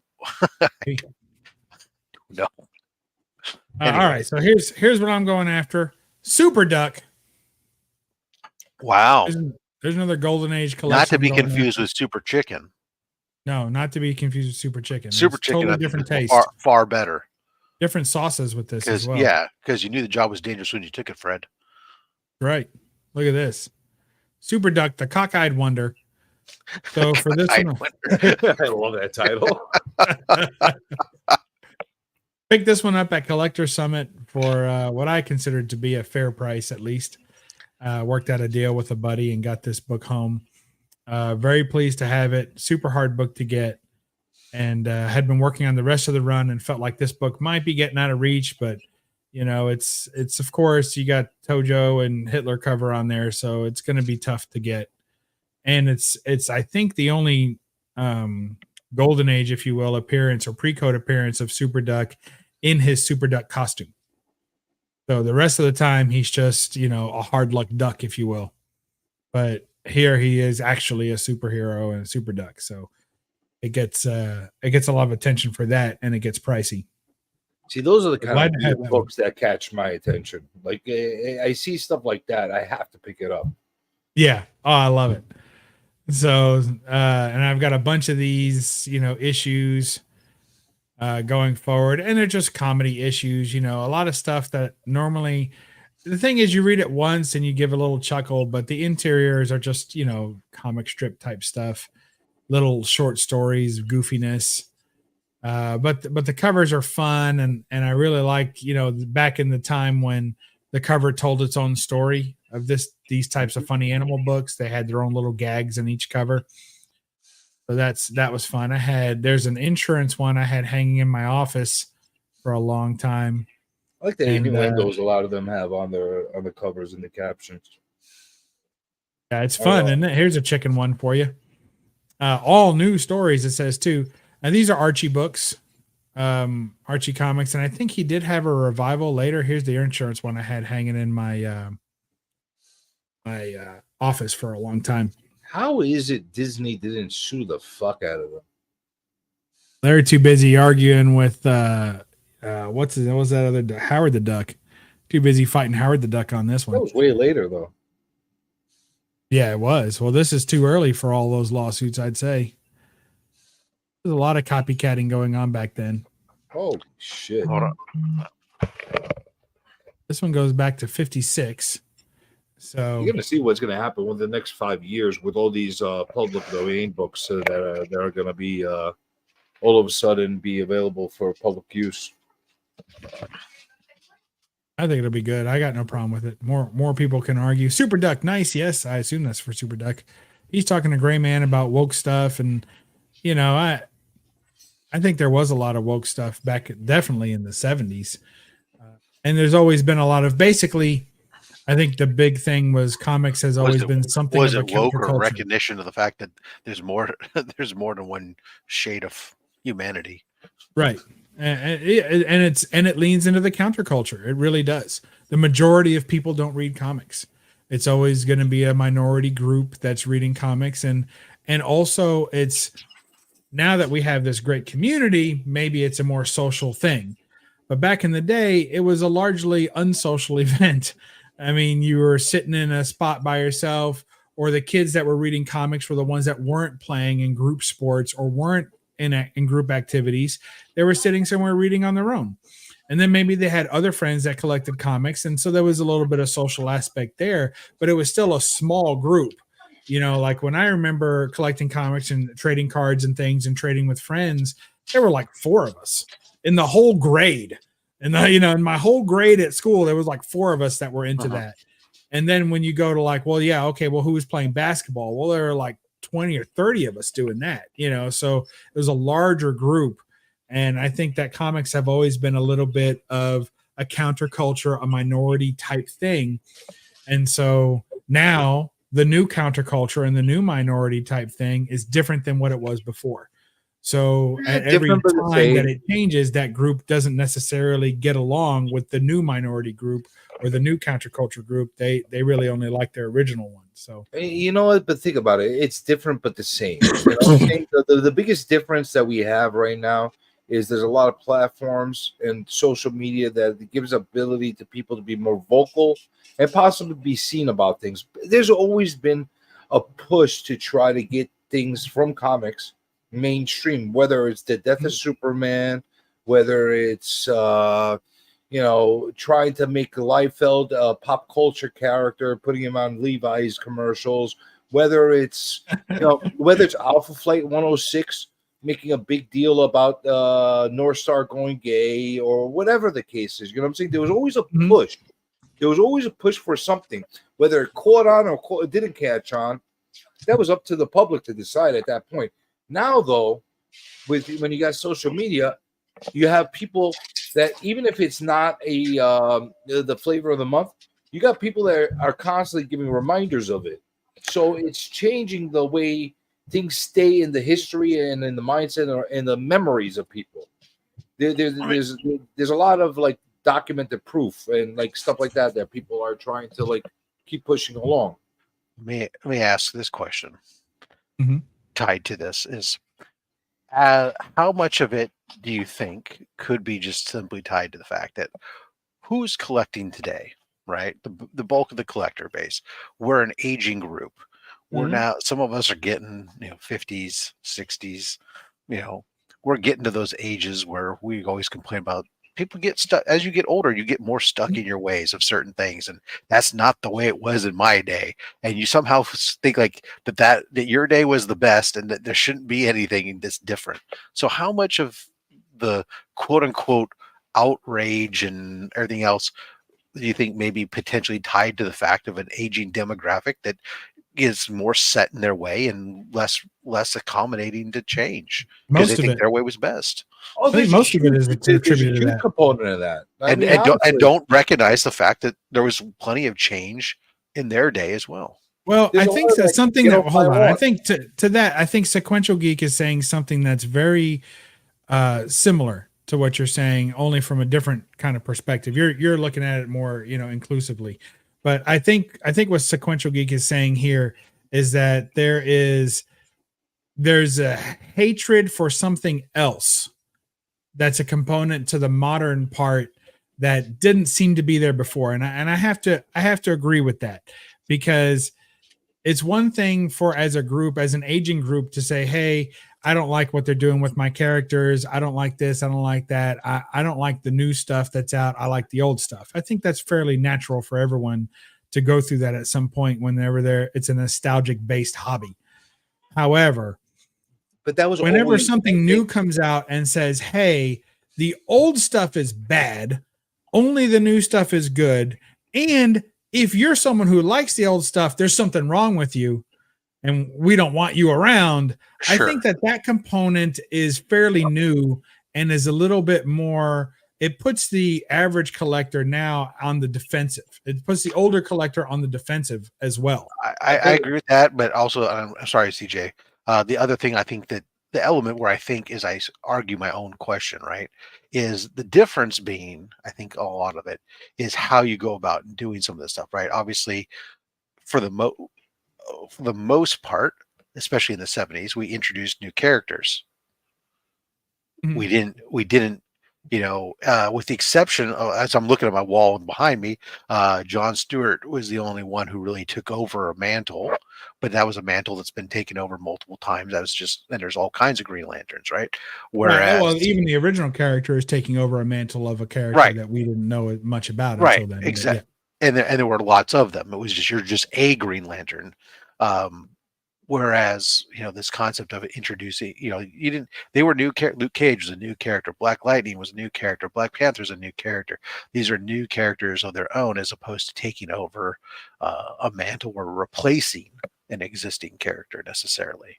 Not that wasn't done before. I mean, Silver Age DC, there's Always been done, a lot of characters got replaced, right? But and anyways, in I'm Marvel just too. I mean, playing Wolverine devil's has been a few advocate, throw some Wolverines, a stuff few out there. I'm Thors. just kind of curious. Well, There's something- the other thing is, there's every single generation, every single decade that passes in comics, there's always going to be controversial or different type of changes that are happening that the group that is been collecting for from the previous generation is going to be against. They're not going to like it. There's always been that situation that you talk to anybody in the 80s that was an old school golden age collector, they hated what was happening with the like grittiness and the Punishers and the Dark Knights, what they were doing with these characters. They liked the more innocent ages and that kind of stuff. You talk to everybody from every generation, they're always going to have a gripe. The biggest problem that we have with comic books today is not the fact that people are doing controversial or questionable type of content, because that's part of what makes it an interesting media. You have all different kind of opinions and stuff like that. You don't have to like it or not like it. There's options for everybody.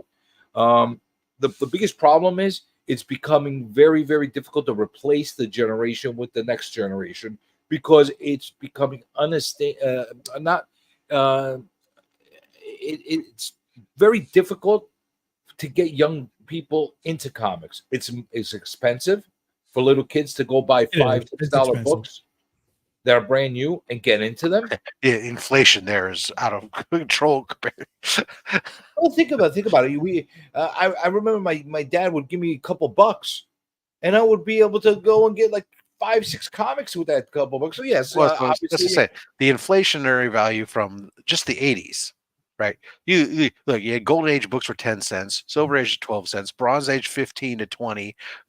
Got into the then the 30 in the early 80s, right? 35 cents. Then all of a sudden you're at $1.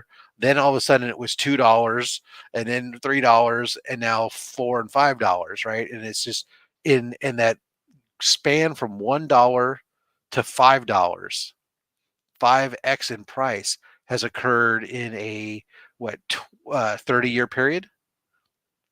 Yeah.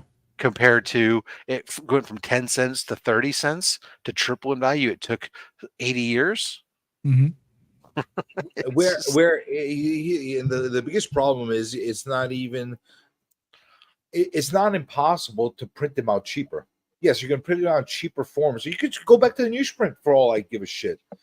Put books on the shelves next to the gum at Walmart, at the supermarkets for $1 or $2 a piece, and I guarantee you that the kid that's sitting with their mom shopping or their dad shopping, and they're looking at the comics next to the gum, they can see, "Mom, can I get a comic?" And the mom's gonna look at it and say, $1, $2, no problem. We'll put it in there. $5, $10. You start to think about it, like, hey, listen, what the hell? You're gonna destroy this comic. I don't think it's the printing that got too expensive, although I'm sure that's a factor of it. But I think it's all the people in the industry who want to, to the youth, make money. Well, there's so there's a change. We have to understand. One of the things I can say that there's this inflation, but there is a fundamental change in how business is being done, right? In that 30 years that we talk about, there was a bit, with Image, the whole outrage was, of course, that, the artists weren't making money. And now we're in an era now where artists are trying to get their piece. Before, you had these guys, they were all part of the bullpen, and they just did stuff, right?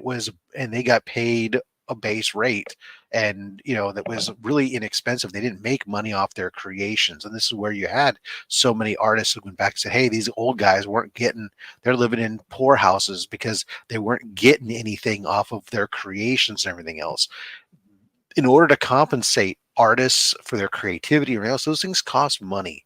It's not just the production cost. And so these types, and of course the economy of scale is such, they're not making million print runs. Right. They're making smaller print runs. Now, granted, 10,000 is still, or 30,000 is still a big, a significant number, but it is a big difference between a million copies or that. The sales data of any of your favorite runs today would be a canceled run of yesterday. Right. I mean, they would have considered that a failed run. So reprint it the way they used to, even in the little digests. Remember those little shitty digest books that they used to give in the supermarkets with all the extra little like they had like 100 freaking comics in one little digest at Target. That's how you're gonna get kids that are gonna want to try something out, and that are gonna ask their mom to get it or their dad to get it. That's how you're going to get them to buy these things. Like, if it's too expensive, parents are going to dismiss it. I'd rather get you something else. Like, think about it. A kid's you say that, you say that, but how many parents are buying their kids iPhones and iPads and and all these other things? Different. They value it different, though. You know what I'm saying? Just like the video games. They'll pay $30, $40, $50 for a video game that the kid's gonna get bored of next week. They'll do that because they value it in a different way. Or a comic that's $5, $10, they're gonna this paper. I'm not gonna get free. It's clutter. But for a couple bucks, they'll buy it for their kid. Yeah, but it's not the same, CJ, because you're looking at, you say a video game that lasts a week. Okay, it lasts a week, but you know what else it lasts? The whole week. Like 20 hours a day for an entire week. A comic book, it only lasts you 20 minutes if you read all the advertisements. I mean, it's not even, and then it's a throwaway item. It's a one-time thing. And I don't think that the investment is really there. I get that in the kid's time to stop little Timmy from pulling at his mom's coat for longer than 20 minutes. When I was a kid, I read a comic so much it about fell apart, and then I would reread it. I don't think that attention span is really where kids are at today. I don't think they're going to value it the same way. And that's because they have other options. And at the same time, the mindset of a lot of people are like, oh, I have to be careful how I open it up and I protect it and all that stuff. If it's a couple bucks, they're gonna give a shit. They're gonna read it. They're gonna rip it apart. They're gonna color on it. They're not gonna give a fuck. That's what we want to go back to. We want to go back to kids that are having genuine fun with this media. I don't know. I think it's overrated. I don't know why everyone, like, you know, not calling out any specific YouTubers, but there's a lot of them out there that are our age that are like, hey, we got to get kids reading. It's all about getting the kids into reading, bring them to the comic shops. I don't understand the big social push. You know, what are we gaining from this? What are we gaining from this? Oh, What I is don't the think you kid should bring gaining them to the from comic this? shops. I don't really see that. So in one, out of one side of your mouth, you say modern comics suck and they're all agenda based. And then the other side of your mouth, you say we need to drive children to the comic shop so they can get fed these agendas. Well, which is it? Well, it's not just that. When you talk, I was reading an article not long ago. They're talking about this very thing, and say the things that the kids and the youth are interested in are the things that the collectors are complaining about. And there are books that are created for youth and everything else. And I look how I got back into comics because I had quit comics after the clone conspiracy and maximum clonage. Good time. And Good time to quit. well, right. I sold my collection and walked away. But I got back into comics because I took my son to the comic book shop because I wanted him to read more. And I wanted him to read something. He was into Star Wars and he was into some other stuff. And he wasn't necessarily into reading novels. So I took him to the comic shop, bought some comics, and got him to be doing some reading. And then because I was paying $4 for those books, I was reading them too, and I got back into it. And then he slowly, after about a year and a half, got out of reading comics and wanted to read the Star Wars novels and stuff instead. And I just kept reading the comics, and that was that because I enjoyed it. But you know, it was a transitional thing for my son. My youngest, I tried to get them into comics, and they didn't care. No matter what, didn't matter what character it was, had zero interest in that. Only wanted to read novels. I'll give you a perfect example with my son. My son now he's 17, but earlier when he was younger, like 10, 11, 12, like those ages, when I used to take him, you know what he'd be more intrigued with? He'd want to get the full trade paperback. He wanted to get he wanted to feel completion. He didn't want to read one issue and wait till the next month to get another issue and that issue. And we would get the trade paperback for like $5, $4 because it was half price. And even if he didn't like it, he got to read it and say, I hate this. And he didn't feel like he spent his allowance on shit because it wasn't a lot of money.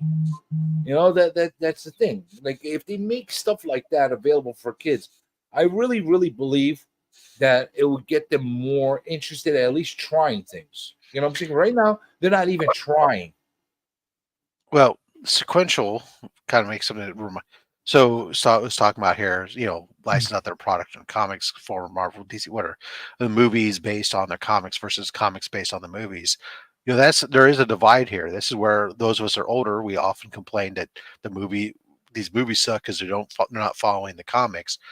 Mm-hmm. One of the reasons my son didn't care for some of the comics that I want to read Iron Man and I want to read this was because the comics weren't following the movie. His exposure was the movie. He wanted the comics to reflect what was to be that type of what was going on.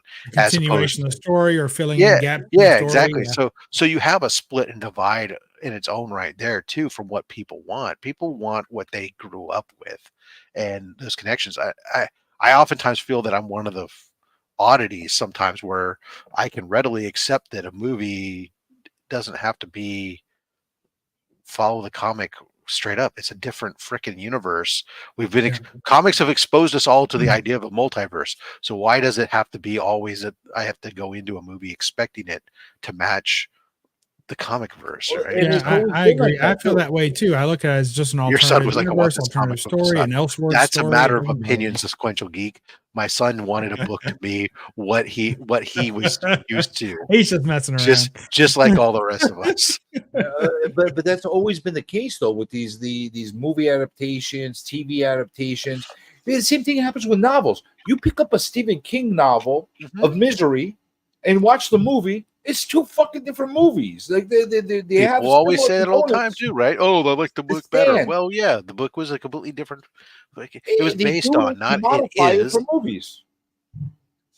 They try to make Great. it more open for the gen pop, not for the novel reader, not for the comic book reader. They're trying to do it to be able to actually sell tickets.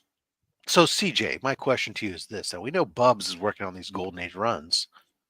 Do you have any runs you're working on, whether Golden Age or otherwise? I've Please got a bring lot it. of I've got a ton of runs that I'm Right, so you're going eating lots of after. prunes. Got it. Okay. Aside from that, Taco Bell. It's not all healthy stuff, Rob. I am currently working on a few underground comic runs. Like I've been quietly not really advertising it too much because I don't want people to start freaking buying you the don't same want the thing. competition, right? I want the Because people are first. watching you, and I want you're the an first influencer. 24 issues of Mad Uh-huh. magazine. Oh, that's tough. Yeah, I know. That's a run that I think like not too many people are chasing, but I like it personally, and it's weird, and it's also the ones that are still in comic size, which I think are pretty cool to have. It's before they went all to magazine format. I like those. I also like the nostalgic Mad that was inserts inside of this Mad special magazine forms, which are reprints of all the first issues as well. It's a very niche type of thing. I go into like some of the Robert Crumb stuff. Like let me see if I have one of this. Like, oh, here's a good one. Weirdo man. Like this is a run I'm going after. Slowly but surely. I got like a lot of them, but now I'm starting to upgrade the condition of them. You know, so before Nice. I grade them and that kind of stuff. I just completed my Rampaging Hulk magazine run, which you know, it's not a big run. It's just I love the artwork on those books. Like they're really cool covers on those books. Very obscure 70s kung fu type of magazine comic runs. Um, vampire stuff like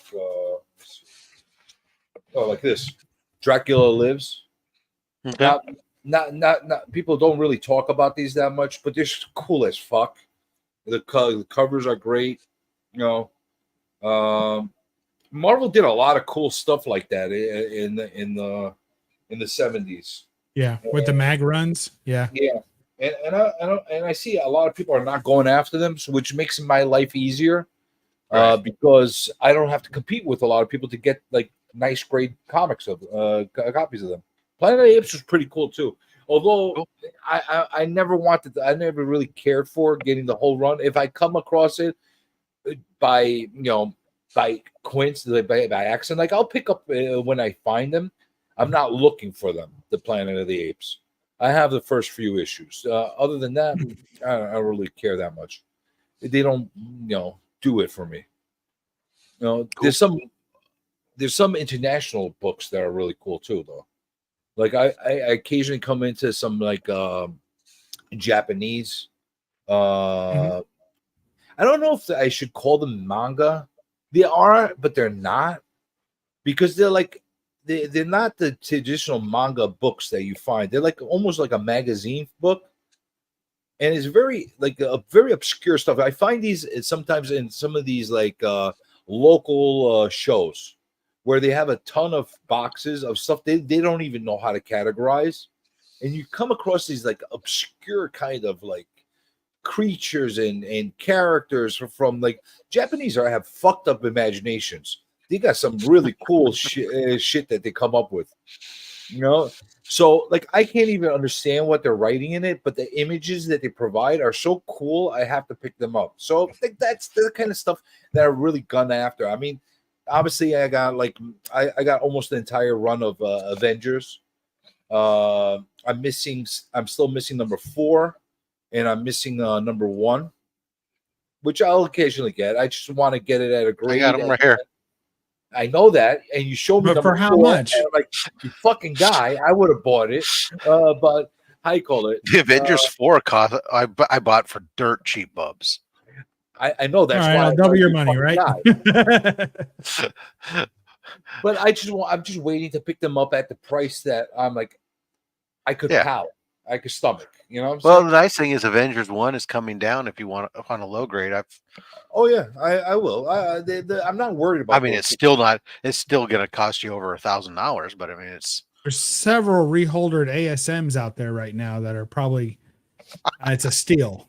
Absolute steal. Deal. I'll grab them. You know, like I was stuff like that. Some Hulk issues I'm missing. Nothing major. X-Men issues. You know. going for Savage Sword of Conan. Okay, huh? I like the Savage Sword. The treasury size books, especially where you get that giant art in there. That's something that like I have a few treasury size, but I don't want them. Like I got some of too them many. are They're so hard to store. It's a yeah, pain in that's the why. ass. That's why. I like there's some of them. There's such a great iconic books to have, like the Superman versus Muhammad Ali, or the Spider-Man versus Superman. Those kind of big treasury, but the Star Wars treasury book I like a lot too. But I like, what the fuck am I gonna do with them? That's the Well, it's problem. just like some of those early Black Label stuff too. It's like I have a bookshelf, and that's where they're bagged more than they go on a bookshelf because that's all you. That's can what do. I did. In fact, this bookshelf over here, I specifically got just for my treasuries. I measured them out and everything, and ended up filling them with records. I don't enjoy like, oh, I need a place for my records or 12 inches. You know, what are you gonna do? But I don't enjoy that. Like even the magazine runs, I'm running for a few magazine runs, but my goal is not to surpass 3 boxes of magazines. If I get to the point where I fill up 3 magazine boxes, I'm done. I don't want to. That's not hard to do. I mean, I was collecting Wizard World for a while there too, and it just got to be so. It's too much. No, not They're those too kind thick. of. I'm talking about the ones that I just showed you. Those kind of magazine runs, like Yeah, but still, they take up a lot of space, and when you're running through runs, it's a lot. I was pretty happy. I went yesterday. I was working in the comic cave and was putting books, getting a bunch of stacks of some books I'd received in that I hadn't logged in and whatnot, and found out essentially now I'm down to 15 books on my Batman run. Oh wow! Now I'm not doing the entire. Let me preface this. Modified. So I'm not doing from 1 on. I've going from 250 to today. So that's basically most of the. I might end up going down about 225 because that'll take you from the Bronze Age, start of the Bronze Age on. So I probably will drift down to there. So I can say I have Bronze Age forward on Batman. Obviously, I have a few books that are earlier, but I'm down to basically 15 issues left, with like the 302 being the highest number that I need still. So pretty happy on that. That's something I can probably knock out this year. And then, of course, obviously, I need my ASM 3 to finish my ASM run. So that'll be this year's the big book hunt. This year will probably be the biggest book I pick up will probably be the ASM 3, unless I end up picking up something that I don't expect to pick up. But last year was full of books I didn't expect to pick up. So yeah, me too. Some of the biggest books I picked up, I didn't expect to get. I didn't think I'd see them for an affordable price, and that's why I didn't write them off. I kept looking for them, but I was trying to be realistic in my hunting goals for this year, and I just didn't expect that it would happen. yeah, well, I know some people after last year, some people were expecting, oh yeah, I can't wait to see what Rob pulls out of Heroes this year. Yeah, well, I'm not going in there with the same kind of money that I went in last year, so I'm not expecting to walk out with as much stuff or crazy stuff as I did last year either. So, see, that's the thing that I find like part of my collecting that keeps me a little bit always interested. I have my specific books that I'm looking for. However, I'm not tied to them. Like I want a 181. I want to get a nice Hulk 181, but it's not make or break. Like when I get it at the time I want to get it, at the price I want to get it, just like the Avengers 1 and that kind of thing. However, because I always go into like with a really like blank slate and open mind, I go in with the mindset I'm like, I want to get cool shit. You know, that's the way I usually collect. I want to find cool shit that belongs in my collection one way or another. So That's how I ended up with the GSX one. I didn't care about it necessarily. It wasn't, but it came to me, and it was like, Mhm. all right, well, yeah, and why not? that's the best way to do it. To let it come to you. Like it comes to you at the right price at the right time, you grab it. That's my I mentality. don't know. With the runs I'm looking to complete this year, I have a price set for run fillers, and then I have a price, set in my head for the keys of that run, if you will, the more popular, harder books to get. And when I see one in that range, I'm going to pull the trigger.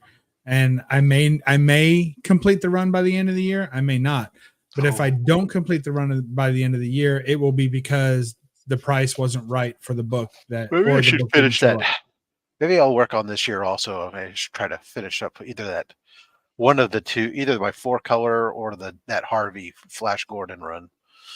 I see. I finished my Harvey run last year, Flash Gordon. I haven't, because every time I would look and see one, I was like, I wasn't willing to pay the price people wanted for the books. I didn't go looking hard at it either. I was just kind of like super passive about it. I'm going to check that one, Flash Gordon. So I looked up Super Duck. No runs exist. So Flash Gordon. Let's see. There should be several runs. I just wonder how they broke it up, There's another rabbit hole I recently discovered, which I didn't know existed, and I don't know how deep I want to go into it. Is I like another part of my collecting is I obsessively collect ash cans, and I just discovered that ash cans Flash Gordon Harvey exist in the Golden Age as well. I didn't know they existed in the Golden Age. So now, like, my eyes are like kind of like on the focus for ash cans from the Golden Age. Whoa, this guy's got it in high grade. Flash Gordon. I mean, I won't even come close to that. But I got a shot at number 2 because man, look at that. 9.0 of number 2, and that's one of the harder ones. Is that the one you're missing? I believe that's one of the ones I'm missing. Yeah, Flash Gordon. I think you're only missing one, right? No, I only have 2 of them. I think I have 1 and 4. But then look how far it drops off. To this guy. Yeah, I have issue 1 and issue 4. That's all I have. So he's only got 1 comic, and it's in high grade, but I could surpass that with all 4 issues. Sure. In mid grade. Yeah. Oh, there's another one. I might just go ahead and submit those this weekend. Just send them all and see what happens when they come back. I love that run. It's beautiful. Beautiful run. Yeah, that's a good little run. I think my problem is, again, my 2 books are CBCS books. So, all right, guys. Of course, here we are. We're coming to the end of lunchtime. We took you out of breakfast. We're coming to lunch. My coffee's been cold for 4 hours.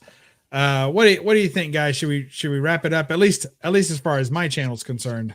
You're the host. Yeah. It's one of those. It's one of those things where it's 3.5 hours sitting here. You get at some point you get the reality of being an older man. It's time to go use the latrine, right? That's true. I got to fill up my cup now that I've emptied it, and then take care. Make sure the cat's okay. I hear lots of dishes clanging around. I want to make sure I get what I want for dinner. SCG showed up. That's a good time to leave, isn't it? Always, Jason. We're glad to have you. I hope to see you this year, Jason. I'm going to be at. I hope you can make Lexington in March. I'll be there the whole weekend, and if not there, maybe you make it to Heroes this year. So yeah. Hope to see you, Jason. It's all about Heroes. Well, I know he had tickets to Lexington last year. He wasn't able to go. He had something pop up. So I'm hoping he can make it this year. It's a great con. Gets better every year. So a little expensive, but it's good. The whole key of having a good stream is leave everybody hangering for more. Oh, yeah. Then we should have left like 3 hours ago. Oh, between the 3 of us, I think there's a wealth of knowledge that we could provide for people, but we're not going to do that. You have to watch another stream to do that. You gotta keep be on the lookout for my new series, Atomic A-Holes. I'm gonna get all the guys that are into atomic age ray guns and bubble helmets and robots, and we're gonna call it Atomic A-Holes. I don't know what time we're gonna figure it out, but we're gonna do a live stream Atomic A-Holes. We'll try and do it maybe once a month. I would have to be the novice in that. You guys are the that'd be hilarious. All right, guys. Thanks for joining me. Thanks everybody that was an early part of the unboxings. If you missed any part of this, feel free, go back, watch the rewind. It's all good stuff. And maybe I'll farm it for shorts like Perry does. Just farm the whole thing. I'll have 100 shorts come out all week. Rob's take on this, CJ's take on this, and why I say they're both wrong. So And we'll go through it. Gazillions of views. Oh, gazillions. It'd be minutes and minutes of entertainment. That's right. All right, guys. Well, CJ, you got anything coming up on your channel, or you got anything you want to promote, or hawk, or whatever plug? What are you plugging? I'm gonna be on. I'm gonna be on Only Slabs very soon, in a couple weeks. That's gonna be on who? Cool. Only Slabs? That's right. Yeah, congrats. I'm gonna be showing off some weird shit there. I'll drop it. Like, I don't know. I've had a lot of stuff that I'm dealing with right now, so I haven't run any long streams, any Insomniacs in a while. I'll occasionally, I'll eventually get back to them. I got a bunch of stuff in the can, like, you know how they say they in the can. Congratulations. Yeah, I got a bunch of stuff in the can that needs some minor editing that needs to be dropped. So I guess I'll do that. I don't know. You shoot your stuff on film, huh? Just, you know what? Go to my channel. Reel to reels. He's got reel to reels. I mean, that's what in the can was. You put your film in the canister. This is what I'm going to tell everybody. Go to my channel. Do the little ding, ding, ding thing. You know what I'm saying? And when something drops, you'll find out. That's what it comes out to. Just do the ding, ding, ding, and you'll find out. I don't know when it's going to come out. I don't do schedules. That's Rob's thing. All right. Thank you, CJ. Thanks for joining us today, and I appreciate you. You're a fine member of the community. I don't care what the other rest of the community says about you. You wish you had my more opinion matters. All right, Rob, what do you got? I dropped a video today. Monday mail call, as always. Imagine that.